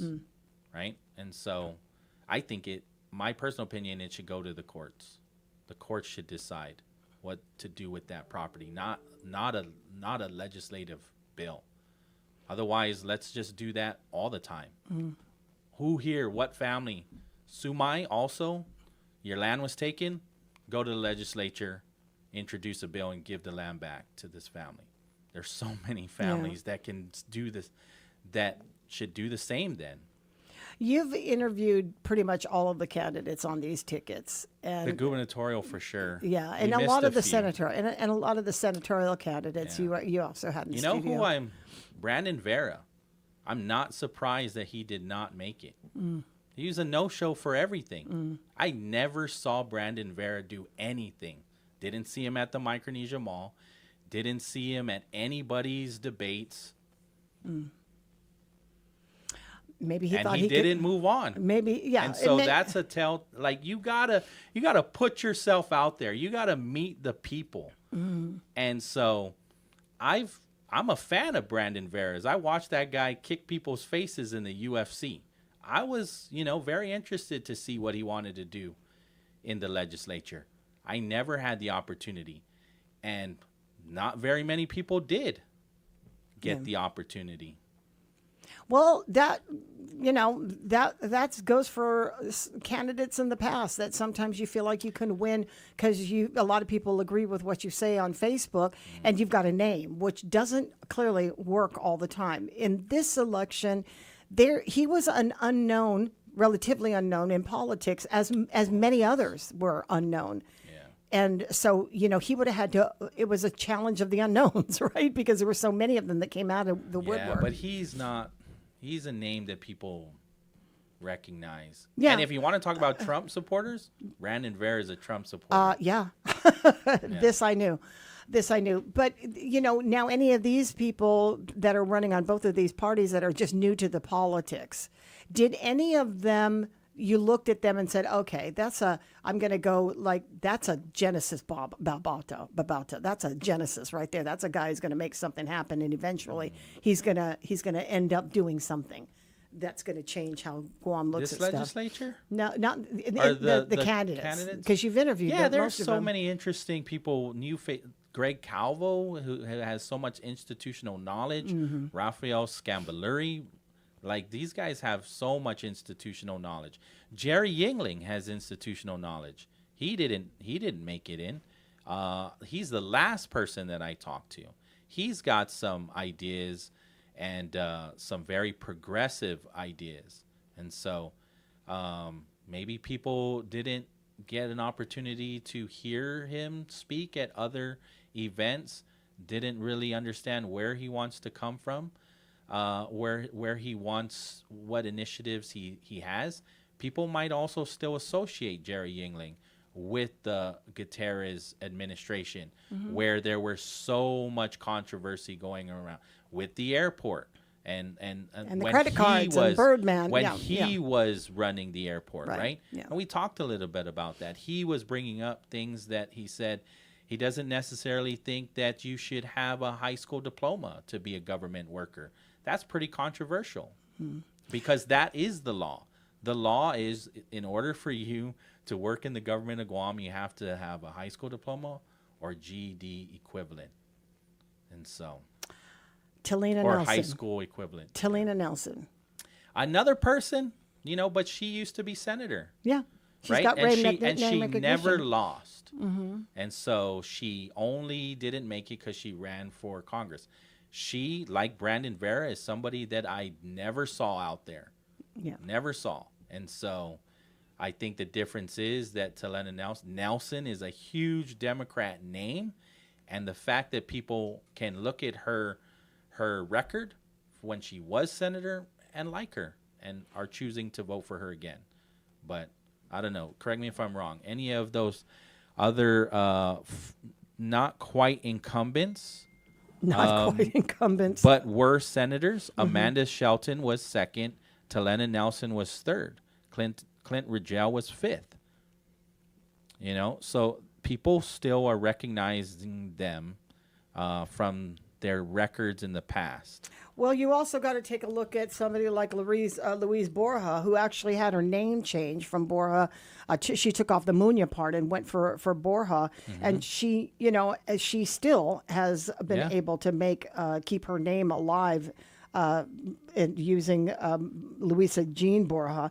Dr. Wen, that's another one. Dr. Wen was he chose. He landed in the 11th position on the Republican race, and I barely saw anything. Maybe a couple of ads here and there, and anytime I interviewed him, it had always been about something medical. But the only political thing that that I had a chance to be in a conversation with Telo Taitikui's bill about malpractice caps and or malpractice insurance requirements. And he was very vocal on that. But other than that, he was another one of those who had a couple of print ads or a couple of ads on social media. But for the most part, we didn't really know much more about him than his role and then his non-role in COVID as part of the medical advisory team. Oh, somebody just told me Nelson is on active duty orders and can't campaign until this month. Okay. So that even still, she could be off island and out of people's vision and still win by name recognition. I'm also getting no sitting LT has won a contested primary since at least the 2000s, and no sitting LT who made it past the primary ever won in the general. Yeah. 2006 when Kaleo Moylan primaried Felix Camacho. 2010 when Mike Cruz primaried Eddie Calvo. 2018 when Ray Tenorio lost in the general. Mm-hmm. It was always an uphill battle for Josh Tenorio. And that's what true to history. Josh and I had talked about when he was here for Road to Adelup. He recognized that. And he said, yeah, I'm the underdog because of history says that. Mm-hmm. I think the only lieutenant governor that ever became governor was Joe Atta. And that's he decided not to run again under Paul Calvo, right? He was his lieutenant governor. Yeah. And then he decided, I'm going to run myself, and then became governor. But as a lieutenant governor going into, I don't think no one has ever won. A newbie to not politics necessarily, but personally into the fray, Donna Muña Canata. Yeah. She came in, in number 4 position, which is pretty high up there considering she's never run for office. So the legacy is definitely there, right? For her sister, her Dinga, might not have been victorious, but she was never had aspirations. Her sister did. Well, now she's in it. But her sister was the one that said, the people of Guam are calling for you, and so she's stepping up. Yeah, she's a huge advocate for foster care. And let's see who else was in there that kind of surprised me. No, all of them pretty much fed. I'm not. We've seen Dave Duenas. Dave Duenas. On the upside, he gets to be here again sooner than later. So I'm excited for that, Dave. He'll be on the air? Yes. Okay, more often we could use him as a supernumerary because as soon as Dave, come on over. Paulie needs a vacation. He needs you to come back. But Dave Duenas, he had his campaign, a lot of it was run, you could see him on social media a lot. Definitely it was campaigned by letters to the editor, which is a very great use of, not having limited campaign funds. To do letters to the editor. He's been very vocal about that. He doesn't fundraise. He says people are hurting already. And he just doesn't feel right that he should. Maybe he should change that strategy. But people have their own convictions. And that's one thing that I do respect about Dave is he's his own man. Well, we'll see who will, come out in the next in the general. But for Mary Torres Camacho, she really ran a good campaign. She did, and she was very clear on what it was that she wanted to have done. And I think that she asked a lot of questions and challenged Moylan, with fact. And that was and that I was surprised that she didn't get further. I really was surprised, but James Moylan is win? You know what? It's hard to. When was the last time Mike Nicholas over Madeline, and that took years, right? No, I understand. Nobody was running against Madeline for a while, right? Yeah, so I absolutely understand that she was running against an incumbent, but Moylan has had a lot. He's had 2 of really top people in his camp.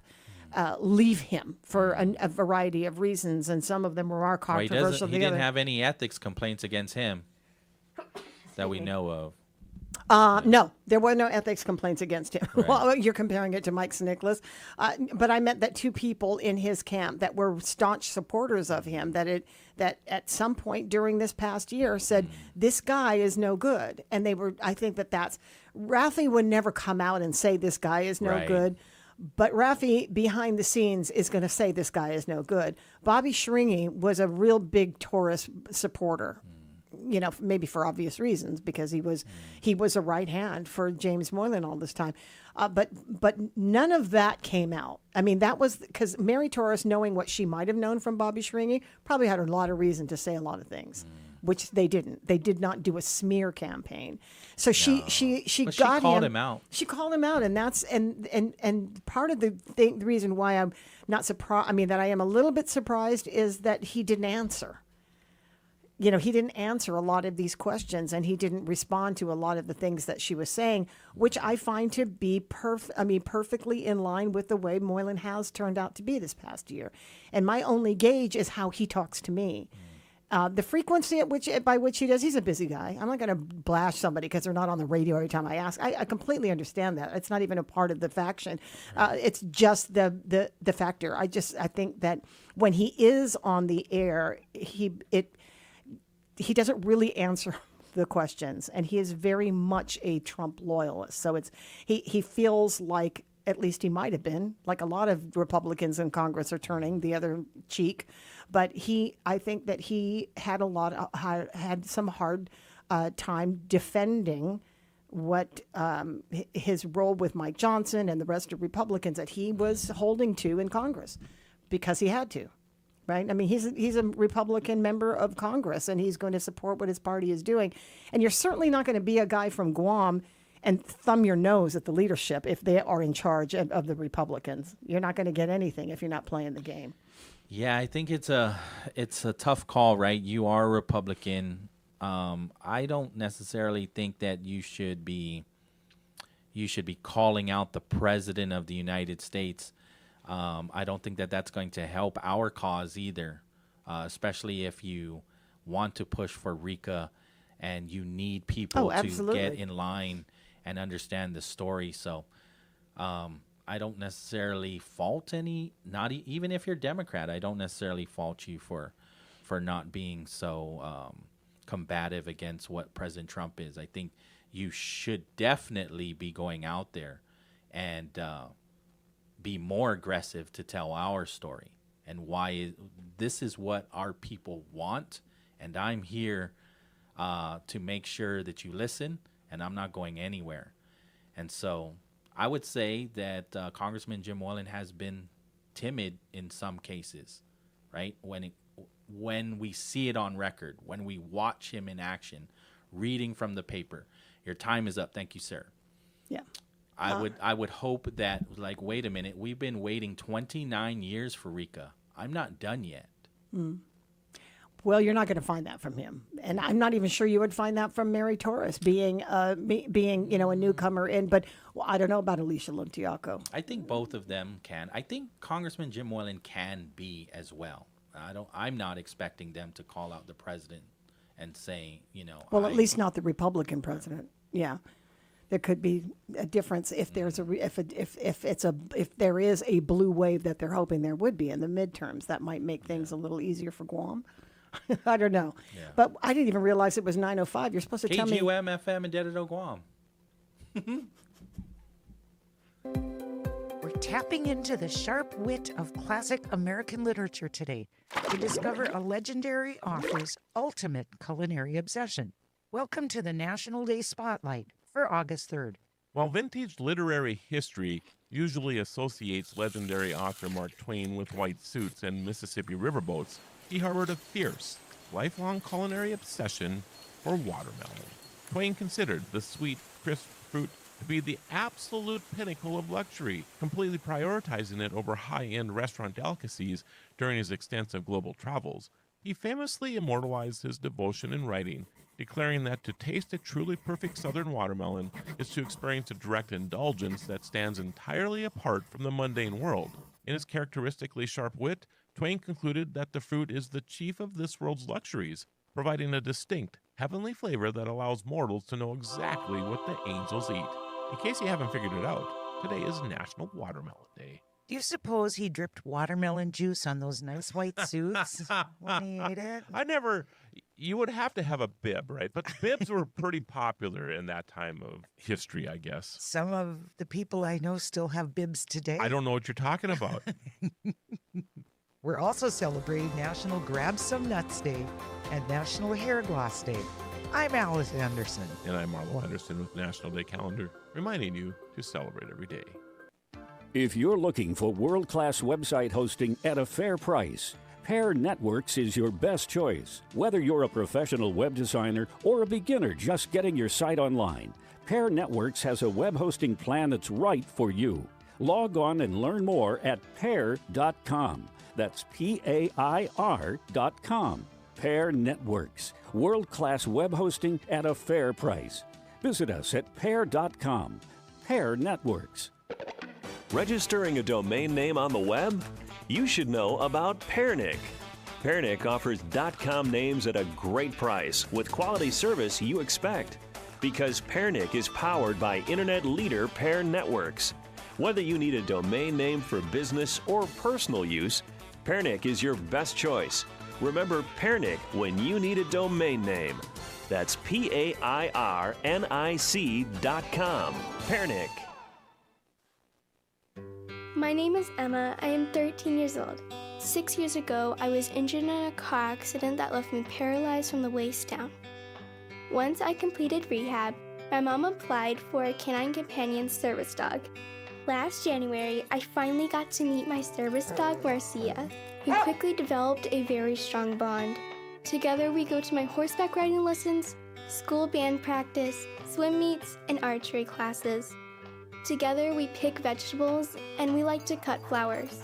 I love Marcia. She makes me feel like together we can do anything. I can't imagine life without her. She's a part of the family. We are just one of the thousands of teams Canine Companions has paired together over the past 50 years. With your help, we can continue for another 50. Visit canine.org to see the many ways you can change lives. I can tell that we are gonna be friends. Every 16 seconds, an American receives a cancer diagnosis, and every minute of every day, another person loses their life to cancer. That's why Stand Up to Cancer has set a bold goal to make early-stage detection an essential part of standard of care for all cancers. So often, if cancer is detected early, the chance of long-term survival is 90%. So if we all support cancer research, more than 2 million lives can be saved in the next decade. So join the mission and help save lives today at standuptocancer.org. It all connects.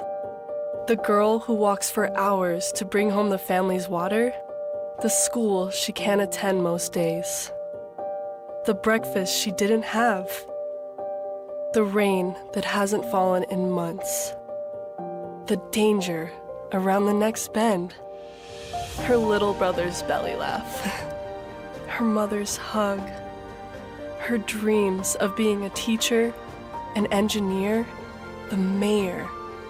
All the reasons life is both so hard and so beautiful. It all connects. But so do we, for children's sakes. At Child Fund, we connect through everything we do, together, so every child can grow up healthy, educated, and safe. Because we need each other. Learn more at childfund.org. Do you hear that? And that? And that? Those are the sounds of a healthy and vibrant community. And to this United Way volunteer, nothing sounds better. They're the sounds of children being given greater chances to succeed in school. The sounds of neighbors receiving the support needed to overcome challenges, both big and small.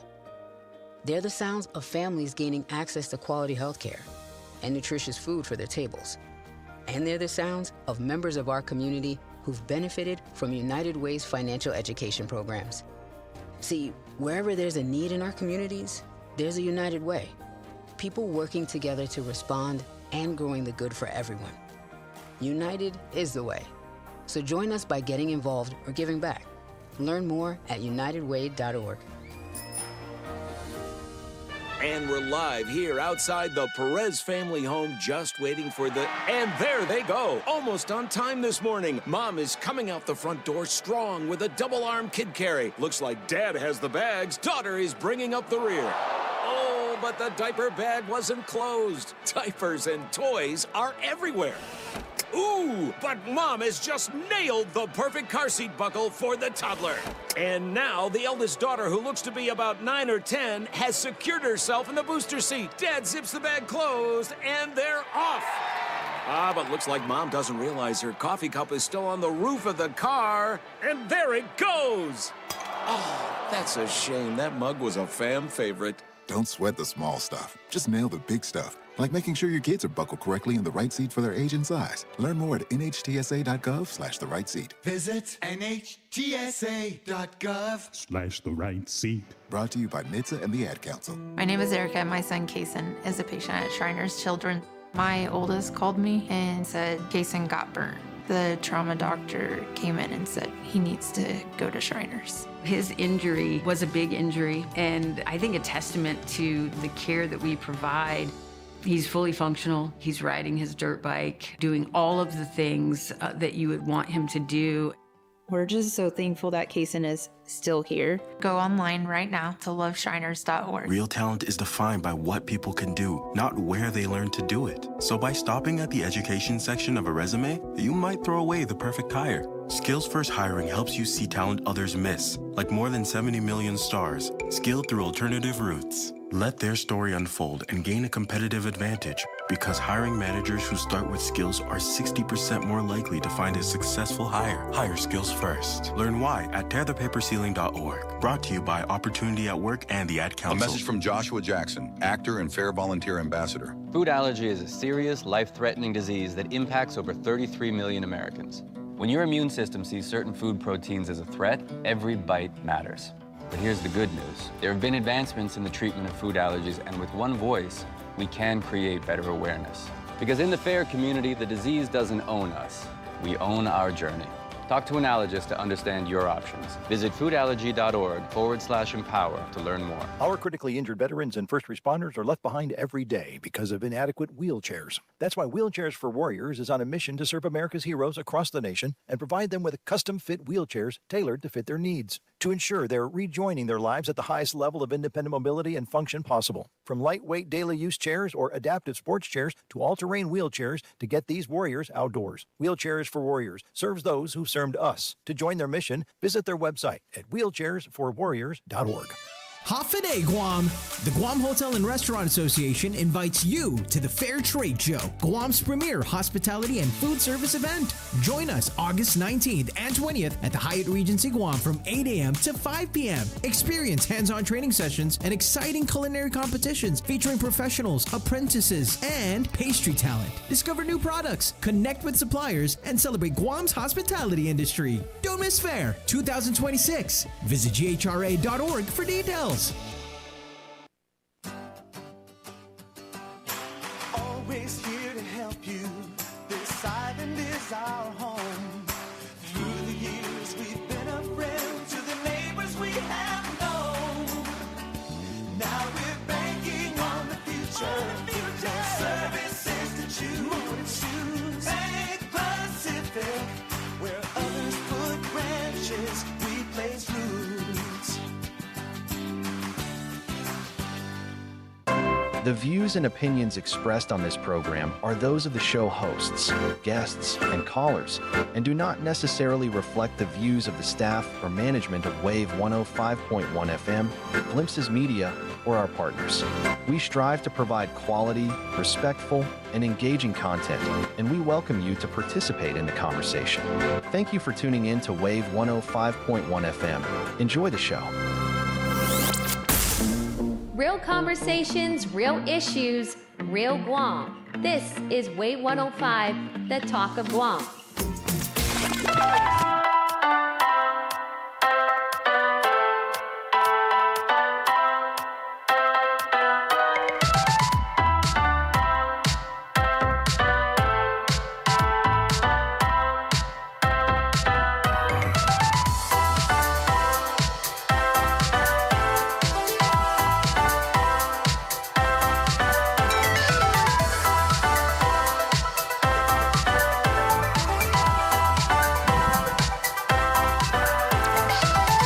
9:16 in the morning. Hey, welcome to a Monday post-election and the start of a new one.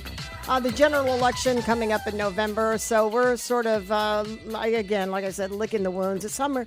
I think it's harder for some people. Paulie makes a really good point. It's harder for some people right now because there were so many people that I know of personally in both sides of the ticket that really poured their hearts into these elections, and we're very passionate. People invest money into these elections, which is easy to do if you've got it. It's easy to drop a 50 or 100 here or there. Even in the thousands that they do if they really believe in a candidate. But the time that you put into it is absolutely valuable. And I know somebody who is a very busy person. She's a business owner. She runs her own thing. She's her own boss. She doesn't report to work every morning, but she runs a business, and that's her livelihood. And she spent this past year supporting one of the candidates. And I ran into them at my polling place, and she was just running around, sweaty, running around. Somebody's got to get drinks into these polling sites. Somebody's got to make sure that people eat. Somebody's got to make sure that people are comfortable. Her job was really to gopher for the needs of the people who are in that party that needed some support. And was out there. I've seen pictures of them out there during the waves. Right.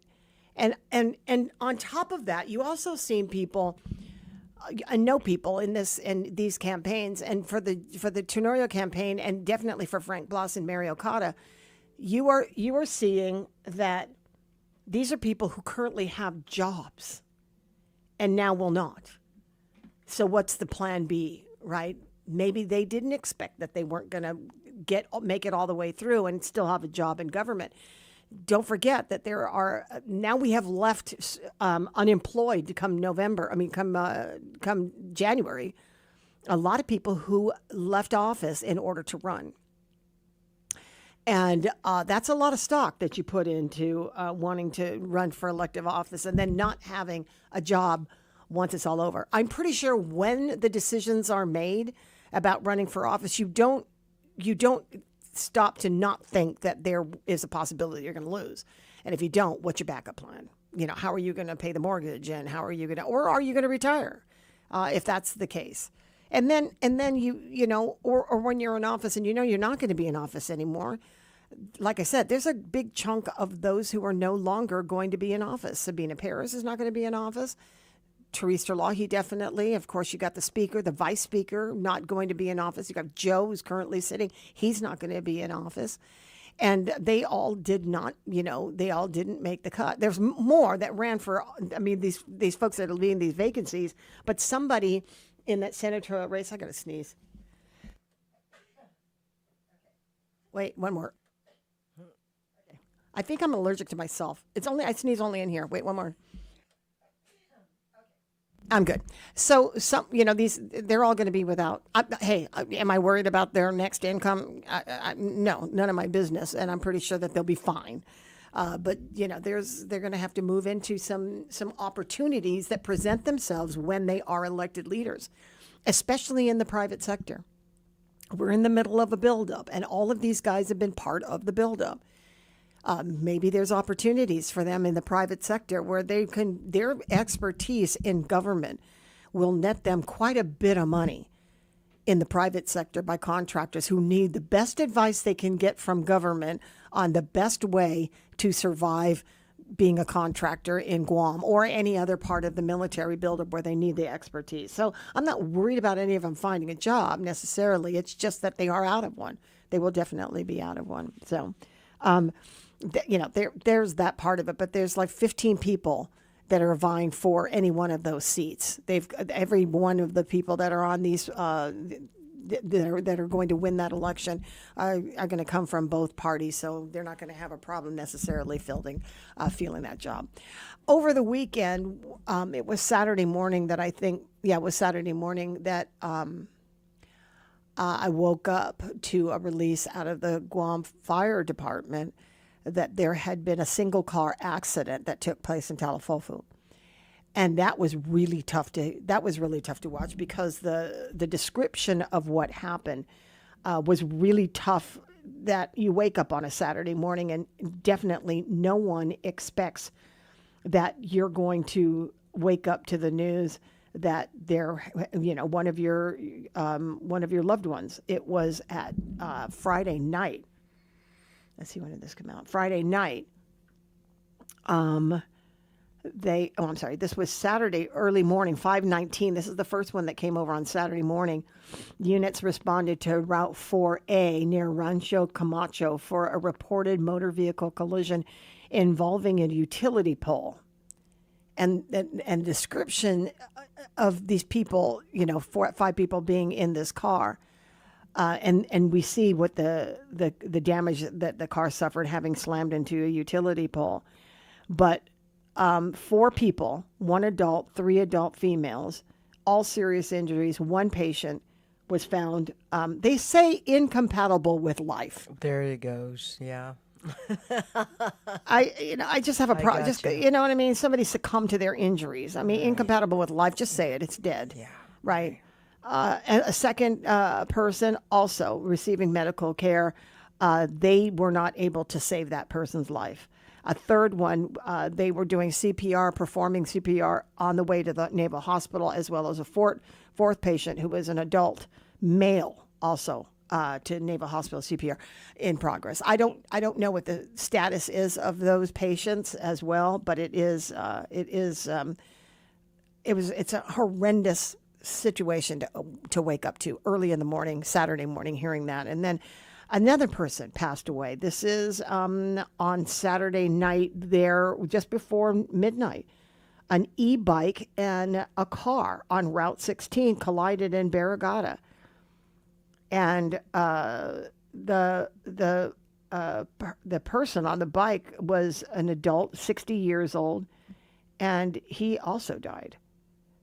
And that was, I'm sorry, I beg your pardon. Did it say that he passed away? They had been doing CPR, and that as they were also taking him to GRMC. We don't know the details of those 2 scenarios, but it was really a horrible day on Saturday for that. To find that there were deaths that occurred in a bad accident, but it took backstage on Saturday to the election.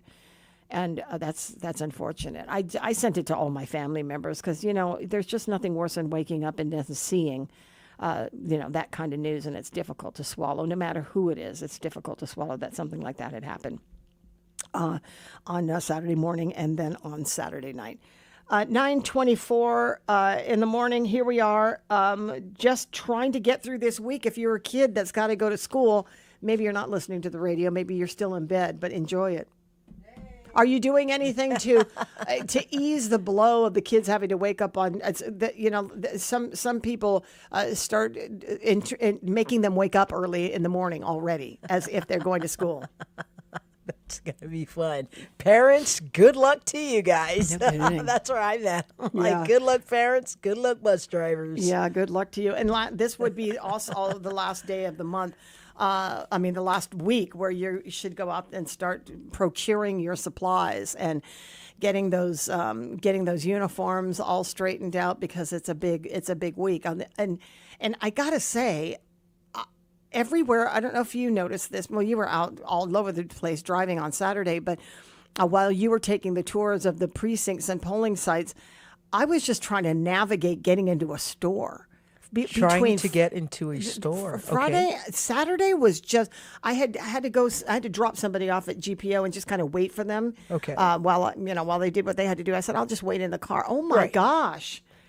I mean, everybody for 2 days straight, it was crowded. Okay. Crowded in those places. And somebody was getting a haircut. They were slammed all day.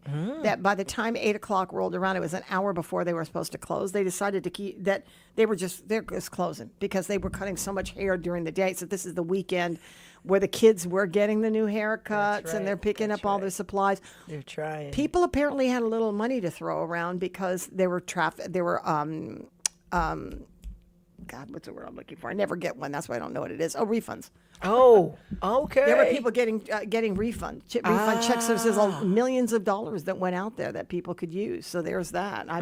So, money's still circulating out there. People are still out there spending money and doing stuff.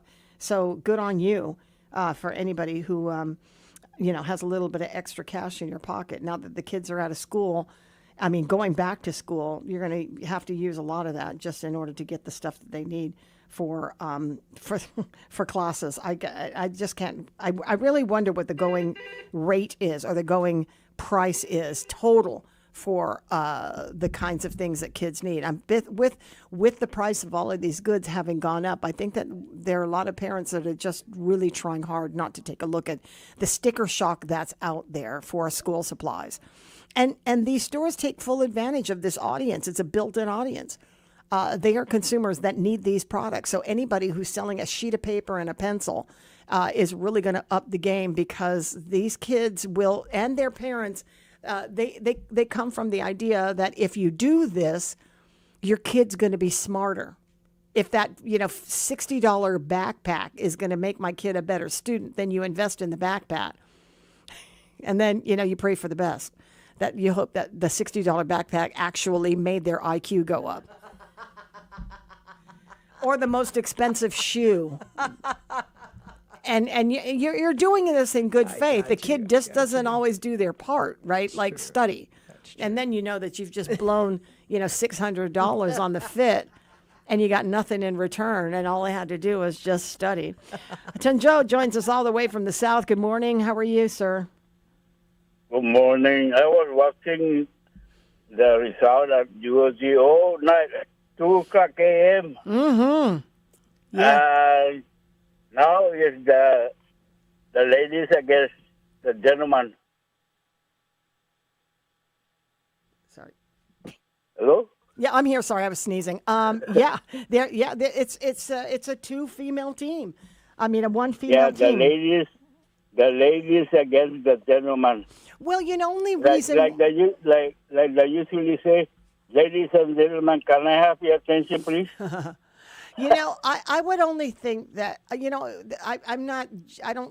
gender thing, I hadn't even crossed my mind about the gender thing, because I don't really look at stuff like that. But it was a real conversation with somebody who said, is Guam ready for an all-female government? An all-female Adelup? Yeah, we've had our share of good. We've had our share of women who have taken that position in Madeline Berdallo, and definitely in Lulian Guerrero, and now we've got both Therese and Sabina to potentially fill that seat. Patti, the delegate really surprises me. Oh yeah, why? Tiago never campaigned, right? I never see any billboard on. Well, she ran alone. She ran alone on the Democratic ticket. So she and all more Democrats showed up than anybody on the Republican side for this election. So she won those votes because the Democrats voted for her. I mean, she was the only one on the ticket. So she got everything, right? She got everything from them. She got 5,000 some. 9. She got 9,000 some. 9. Yeah. Yeah, we'll see. Ladies and gentlemen against the gentlemen. Well, we'll see. Yeah, we'll definitely see. We'll definitely see what happens. What are you looking forward? What are you going to be looking forward to in Tony and EJ versus? Yeah, what are you looking forward? What are you looking forward to in these candidates? Nothing much really. I really don't bother me whoever wins. Even if I vote for Ada, to win the general election, it don't really bother me because it's a chance that everybody will have to take either the Democrat or the Republican side. Yeah. But I was watching the entire event last night. Yeah. But the other and EJ, they're really jumping up and down, having really fun. And then the end result, the numbers went up. And Therese, I was watching Therese. Therese, Perry's boy, I was telling Yvonne, she's really calm. She's really she didn't really show any high emotion. But to Reese, I was watching her, she was really surprised to meet Joshua. Well, yeah, we saw if you were watching it all the way until 2:00 in the morning, then you saw the different emotions. I watched a lot of it too. It's just, it was a late night and it was a long day. So, yeah, counting ballots is not exactly my idea of great entertainment, but so not my thing for a Saturday night. I was really into it because the legislature that I vote, I was hoping you be at least number one or number two, right? They ended up the malfunction number one, and who's the other one? I know Dave is a man. I told that guy will be up at least number 6 or number 7 to get into the general election. Who are you talking about in the in the senatorial race? Right. Wait. Yeah. Who? I don't know who you're talking about. Dave Duenas. Oh, Dave Duenas. Yeah. Yeah. Dave Duenas. Yeah, he actually came in closer to the bottom on the Democratic ticket. Yeah, he was in the bottom 3. Captain Cruz. Yeah. Yeah, I wanted him to. When I was watching Tony Tyrone, is that the first name? Tony Tyrone? Joaquin? No. No. Anthony Tyrone. Yeah. Yeah, Anthony Tyrone. Yeah. I don't think he make it, right? He's number 13 on the Democrat side. Yeah. He made the top 15. Oh, top 15. Oh, that's good. Yeah. So then we'll see in the general election because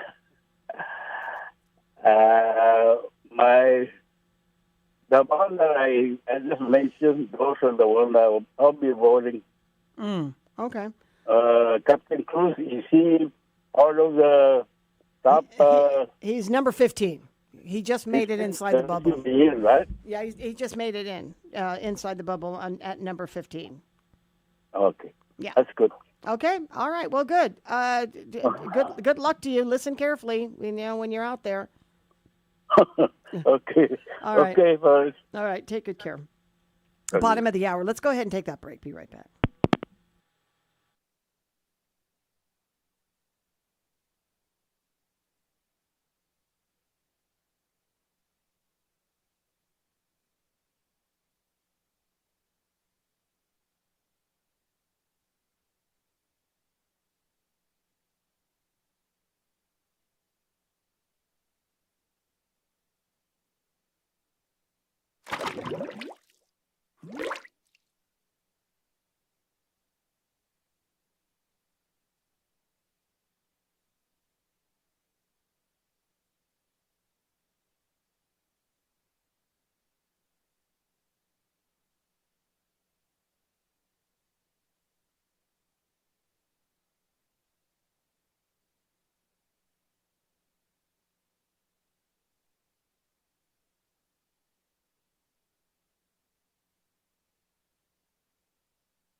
Here outside the Perez family home, just waiting for and there they go, almost on time this morning. Mom is coming out the front door strong with a double-arm kid carry. Looks like Dad has the bags. Daughter is bringing up the rear. Oh, but the diaper bag wasn't closed. Diapers and toys are everywhere. Ooh, but Mom has just nailed the perfect car seat buckle for the toddler. And now the eldest daughter, who looks to be about 9 or 10, has secured herself in the booster seat. Dad zips the bag closed, and they're off. But looks like Mom doesn't realize her coffee cup is still on the roof of the car. And there it goes. Oh, that's a shame. That mug was a fan favorite. Don't sweat the small stuff. Just nail the big stuff. like making sure your kids are buckled correctly in the right seat for their age and size. Learn more at nhtsa.gov/the right seat. Visit nhtsa.gov/the right seat. Brought to you by NHTSA and the Ad Council. My name is Erica. My son, Kason, is a patient at Shriners Children. My oldest called me and said Kason got burnt. The trauma doctor came in and said he needs to go to Shriners. His injury was a big injury, and I think a testament to the care that we provide. He's fully functional. He's riding his dirt bike, doing all of the things that you would want him to do.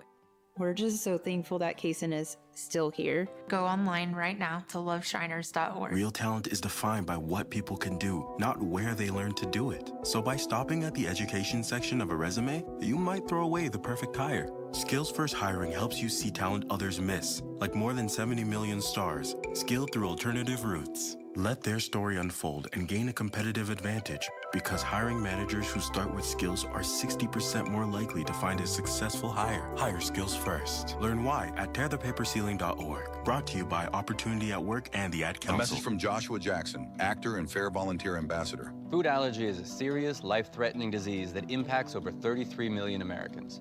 When your immune system sees certain food proteins as a threat, every bite matters. But here's the good news. There have been advancements in the treatment of food allergies, and with one voice, we can create better awareness. Because in the FAIR community, the disease doesn't own us. We own our journey. Talk to an allergist to understand your options. Visit foodallergy.org/empower to learn more. Our critically injured veterans and first responders are left behind every day because of inadequate wheelchairs. That's why Wheelchairs for Warriors is on a mission to serve America's heroes across the nation and provide them with custom-fit wheelchairs tailored to fit their needs, to ensure they're rejoining their lives at the highest level of independent mobility and function possible. From lightweight daily use chairs or adaptive sports chairs to all-terrain wheelchairs to get these warriors outdoors. Wheelchairs for Warriors serves those who served us. To join their mission, visit their website at wheelchairsforwarriors.org. Hafaday, Guam! The Guam Hotel and Restaurant Association invites you to the Fair Trade Show, Guam's premier hospitality and food service event. Join us August 19th and 20th at the Hyatt Regency Guam from 8 a.m. to 5 p.m. Experience hands-on training sessions and exciting culinary competitions featuring professionals, apprentices, and pastry talent. Discover new products, connect with suppliers, and celebrate Guam's hospitality industry. Don't miss Fair 2026. Visit GHRA.org for details.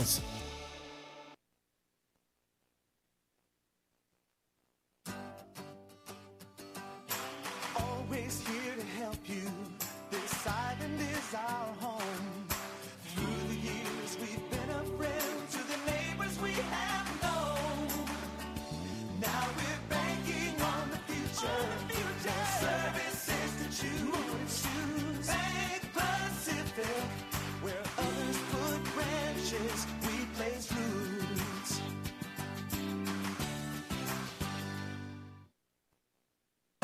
The views and opinions expressed on this program are those of the show hosts, guests, and callers, and do not necessarily reflect the views of the staff or management of Wave 105.1 FM, Glimpses Media, or our partners. We strive to provide quality, respectful, and engaging content, and we welcome you to participate in the conversation. Thank you for tuning in to Wave 105.1 FM. Enjoy the show.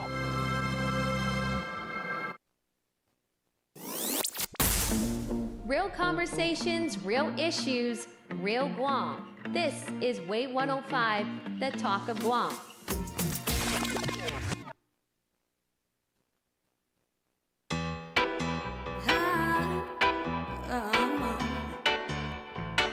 I might be too taboo.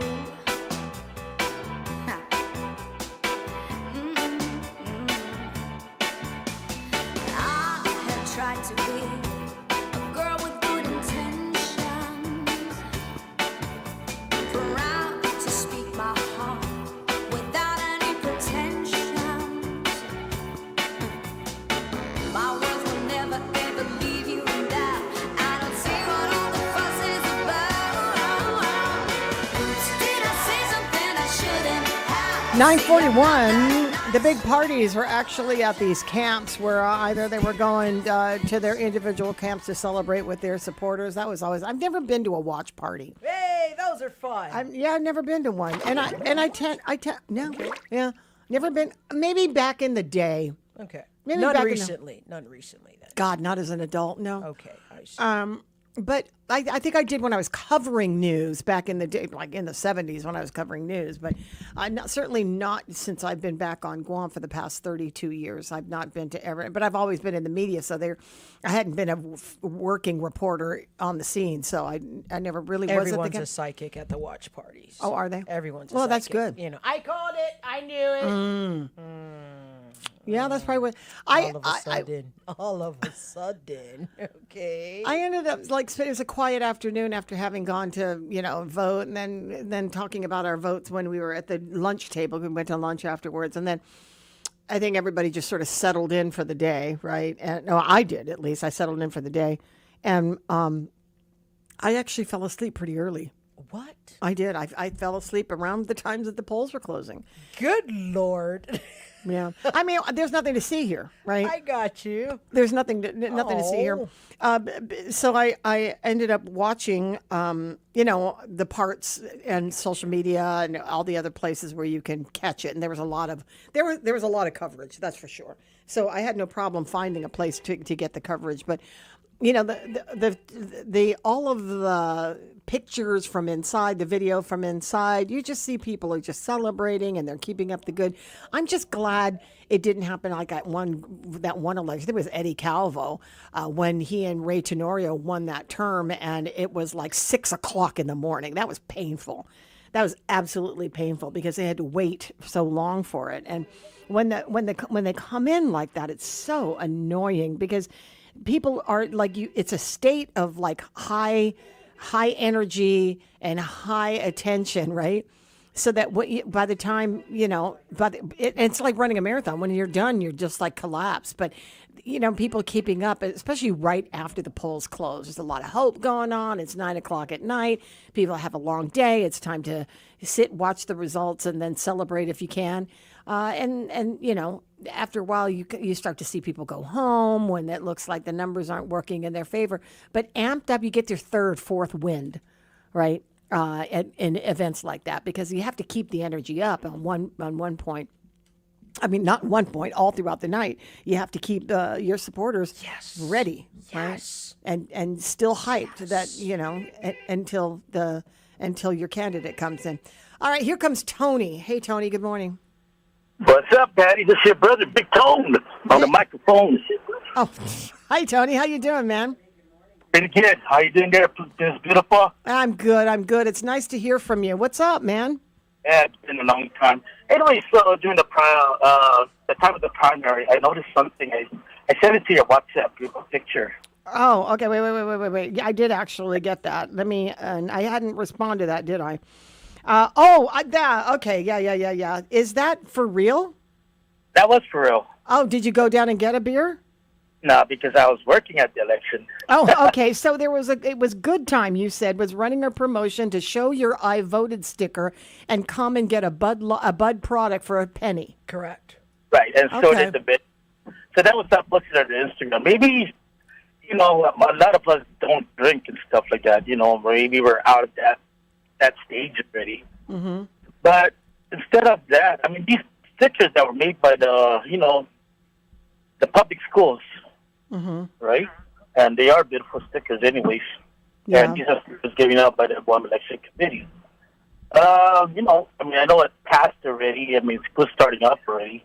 Maybe these stores that, you come in, show your I voted sticker, get a 10% discount on school products or things like that. Maybe it'll bring out more voters out to the polling side during the primary, which I know it's already kind of late. Yeah. Could have something like that. Mm-hmm, But in general election, I mean, they're still always going out shopping for the kids and stuff like that. And it doesn't necessarily to be a big thing, like, going out and drinking and stuff like that, but do something right for the kids and stuff like that. Well, the offering an incentive is one thing. Like the Guam Election Commission can do incentives like, stuff that doesn't involve handing out free stuff. I mean, that would be legally, I think it's legally, I think it's a big no-no. Ethically, it also would be a big no-no for the government to offer people money or services. I'm not saying by the GEC. I mean, by big stores. Oh yeah, GEC couldn't do that, but big stores like Good Time, like you said, they're offering is it the first beer or all night?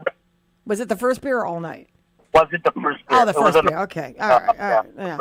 Yeah. So you can, like that, discounts at stores, a free meal, these kinds of benefits could be fine, but they'd have to be offered by the store. But hey, Maria Pangilinan says they're looking for good ideas. If these big companies, can manage $1 bud, for you to come in and after you voted, that's a thing. I mean, how many people showed up for it? Where I was at, I don't want to really put that out and stuff like that, but... oh, you don't know because you weren't there, or you don't know because you don't want to tell me? I mean, I was there at one of the polling sites. I was an official. Oh, yeah. Okay, so you wouldn't know whether or not a lot of people showed up a good time. Is that what you're saying? Right. But, I see. Looking at that promotion stuff, it would have brought out a lot of people. I can believe if I was a drinker. But, something I never heard or seen anybody do that in the past elections and stuff like that. Yeah. Just primarily. Incentives don't help. Don't hurt. But the government couldn't do it because definitely voting is voluntary and it has to be free from any kind of influence from the government. So, free, like some kind of discounts from the liquor store. But yes, you're correct about GC cannot be involved with that or any public agencies and stuff. But it could bring out some kind of bigger numbers than what we been losing out for the past elections and stuff like that. Okay, so maybe the big businesses heard you, Big Tone. I'm glad your mind is functioning this morning and you're thinking of good ideas. I appreciate it, bro. Hey, it's good to. I got to get my mind up function because school starts soon and bus stops around here in Daddy-Do, especially in League One area, is not. Are you still doing that? Are you still out there doing that? I not personally myself. I kind of got put on the side because of my health issue that happened to me last year. Yeah. With my back, and me and my wife got kind of scared about it, especially my wife and my family. Sure. I'm just a gung ho guy. Dad, I'll go out and do it and stuff. But guys are on my back all the time and stuff like that. So I gotta pay attention to them. I agree. I do some friends that still do the projects for me, taking over my clients and stuff. That I could try to interest them. Hey, going to the bus right now. And these kids are going to be coming out pretty soon, and grass is so long, and there's still some trees that were knocked down from the past typhoon that haven't been picked up yet. Mm-hmm. Well, good for you. Your public service is noted. I know you've been doing this for a lot of years, but the health is, you can't do anything if your health is in the wrong place, So good on you for all the times that you have done so, Big Tone. It's good to hear your voice. It's good to hear your voice. It's good to hear you, but it's good to be back listening to you guys, which I haven't been doing in quite a while. Well, that's your problem. That's your problem right there. That's your problem right there, bro. You haven't listened to us in a while. You got to get back on the stick. I got to wake up at what I used to do. I got to wake up like almost 5 o'clock in the morning. I'm out there busy already. Yeah. No time to listen by the time you guys are done with your shows and stuff like that. So hang in there with us. Anything right now. Hang in there with us, buddy. The sister Patti. Good to talk to you, Big Tone. You take good care. Thanks for all the nice things you say. All right. I appreciate it. 10 minutes now before 10. Here comes Chris. Hey, Chris. Good morning, Chris. Good morning, Patty. I'd just like to make a comment on the air that I want to publicly congratulate former Speaker Teresa Lahi and Sabina Paris for their successful win in the primary election. And, I was one of her biggest critics on the acquisition of the Eagles Field for the new hospital. But, she ran a great campaign, and, the voice has spoken, the Democrat voice has spoken, and now is the time for the Democrats to come together and get behind her and support her. And I would be the first to raise my hand and tell her, hey, I'm on your team, and whatever I can do to help her campaign win in the general election, that would be my support for her. That's nice to hear. I think they all need supporters that are going to stick with them. Like Paulie said, you get after the primary and you work so hard for these past months in order to advance your candidate. Once they get in or once they run and they don't get in, now you got to show your party loyalty. And are you willing to go and campaign for the person that you ran against? And that's, to the ego, to the spirit, it takes a lot. But, the overall consensus is, it's not about anything other than your loyalty to the island, right? And what the best thing is for it. So sometimes you got to tear down that ego and just join forces. He says, and the pride, and the prize, and it's hard to campaign. I'm just assuming it is because I don't, but I see people who are completely dedicated to these, the dedicated supporters, and I just don't know where they get their energy from. They're at all the waves. They're investing money and all. I mean, time to me is just really, that's a lot, giving of your time, and then your guy doesn't make it, right? And then you're going to go, okay, well, I'm just the lowly supporter. I helped you get there, but am I going to go for my other team? If you're not a politician, it's harder for you to join the crew, right? But if you are a politician and you're part of a party, then it really, it seems like an easy thing to do. So we're going to see you out there on the campaign trail. You sure will, and like I said earlier, you had Paulie on the show that you mentioned earlier. He asked Tony Atta where did he stood on returning the old Oka point, whether return back to the Perez family or not, and he didn't really answer it, but he was guessing that more than likely he would want to return the land, whereas Therese Serlaye was clear that Gulf Guam should keep it. And the one thing I like about Therese Serlaye is where she stands on the issues. She doesn't waver. She doesn't, balk. She doesn't, try to stay silent. You know exactly where she stands on the issues. And that's one thing that I look at in a leader is at least you know where she stands and where you need to go to follow her. And I would trust her wholeheartedly at Adelup as opposed to a Tony Atta governorship.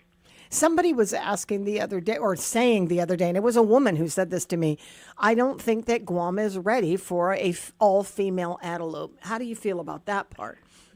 Oh, I'll tell you, if Guam voted Lou Youngrove to be the first female governor, I'm telling you, I would venture to say that this would be a first for Guam voters to have 16 years of Democratic rule in Adelup with two different female governors from the same party. And it wouldn't surprise me if Alicia Lim Tiaku also beat out Jim Moylan in the congressional race. And now you'll have 3 female members leading the island forward. And I think that would be a first for Guam. And I would love to see that come to fruition. Well, it would be all 3 in all branches. Correct. It would be Therese in the executive. No. Therese in the executive. Oh, I'm sorry. Yes. Right. And we in the courts, in the judicial branch, you would. One for another female in the executive. In Congress, and one Merriman in the Supreme Court. Who's gonna rule the roost in the legislative branch is what I want to know. Well, I would venture to say that it would probably be a slight Democrat majority, only because. And again, Tony Atta, you're trying to track him down whether Trump supported him, and I'll tell you right now, folks are not happy with Trump. I'm a Republican, Patty, as I mentioned that earlier, but I don't believe in the Republican Party where it's heading right now. I don't like Trump, what he's doing as far as, with the Iran crisis. There's no end game in sight. I support the troops wholeheartedly, but he needs to come up with an end sight for that war. And get this economy going and get back to where we need to be to make America great again, as he always says. But right now, America's not doing great in the pockets of our people, and especially us, where the military just, tells us what to do, when to do it, and how to do it. And even with the birthright citizenship in limbo as well. But we know as U.S. citizens, we're good because it's going to take the courts to determine that. Whereas if an alien came here, gave birth, and the child is born on U.S. soil, that's the one that they're contemplating and whether that child has birthright citizenship only because for the sole reason that he or she was born on a U.S. soil or U.S. territory, but yet the parents are not U.S. citizenship. So, let's just be clear about that, about the birthright citizenship for us Chamorros and for the ones that are U.S. citizens here on Guam.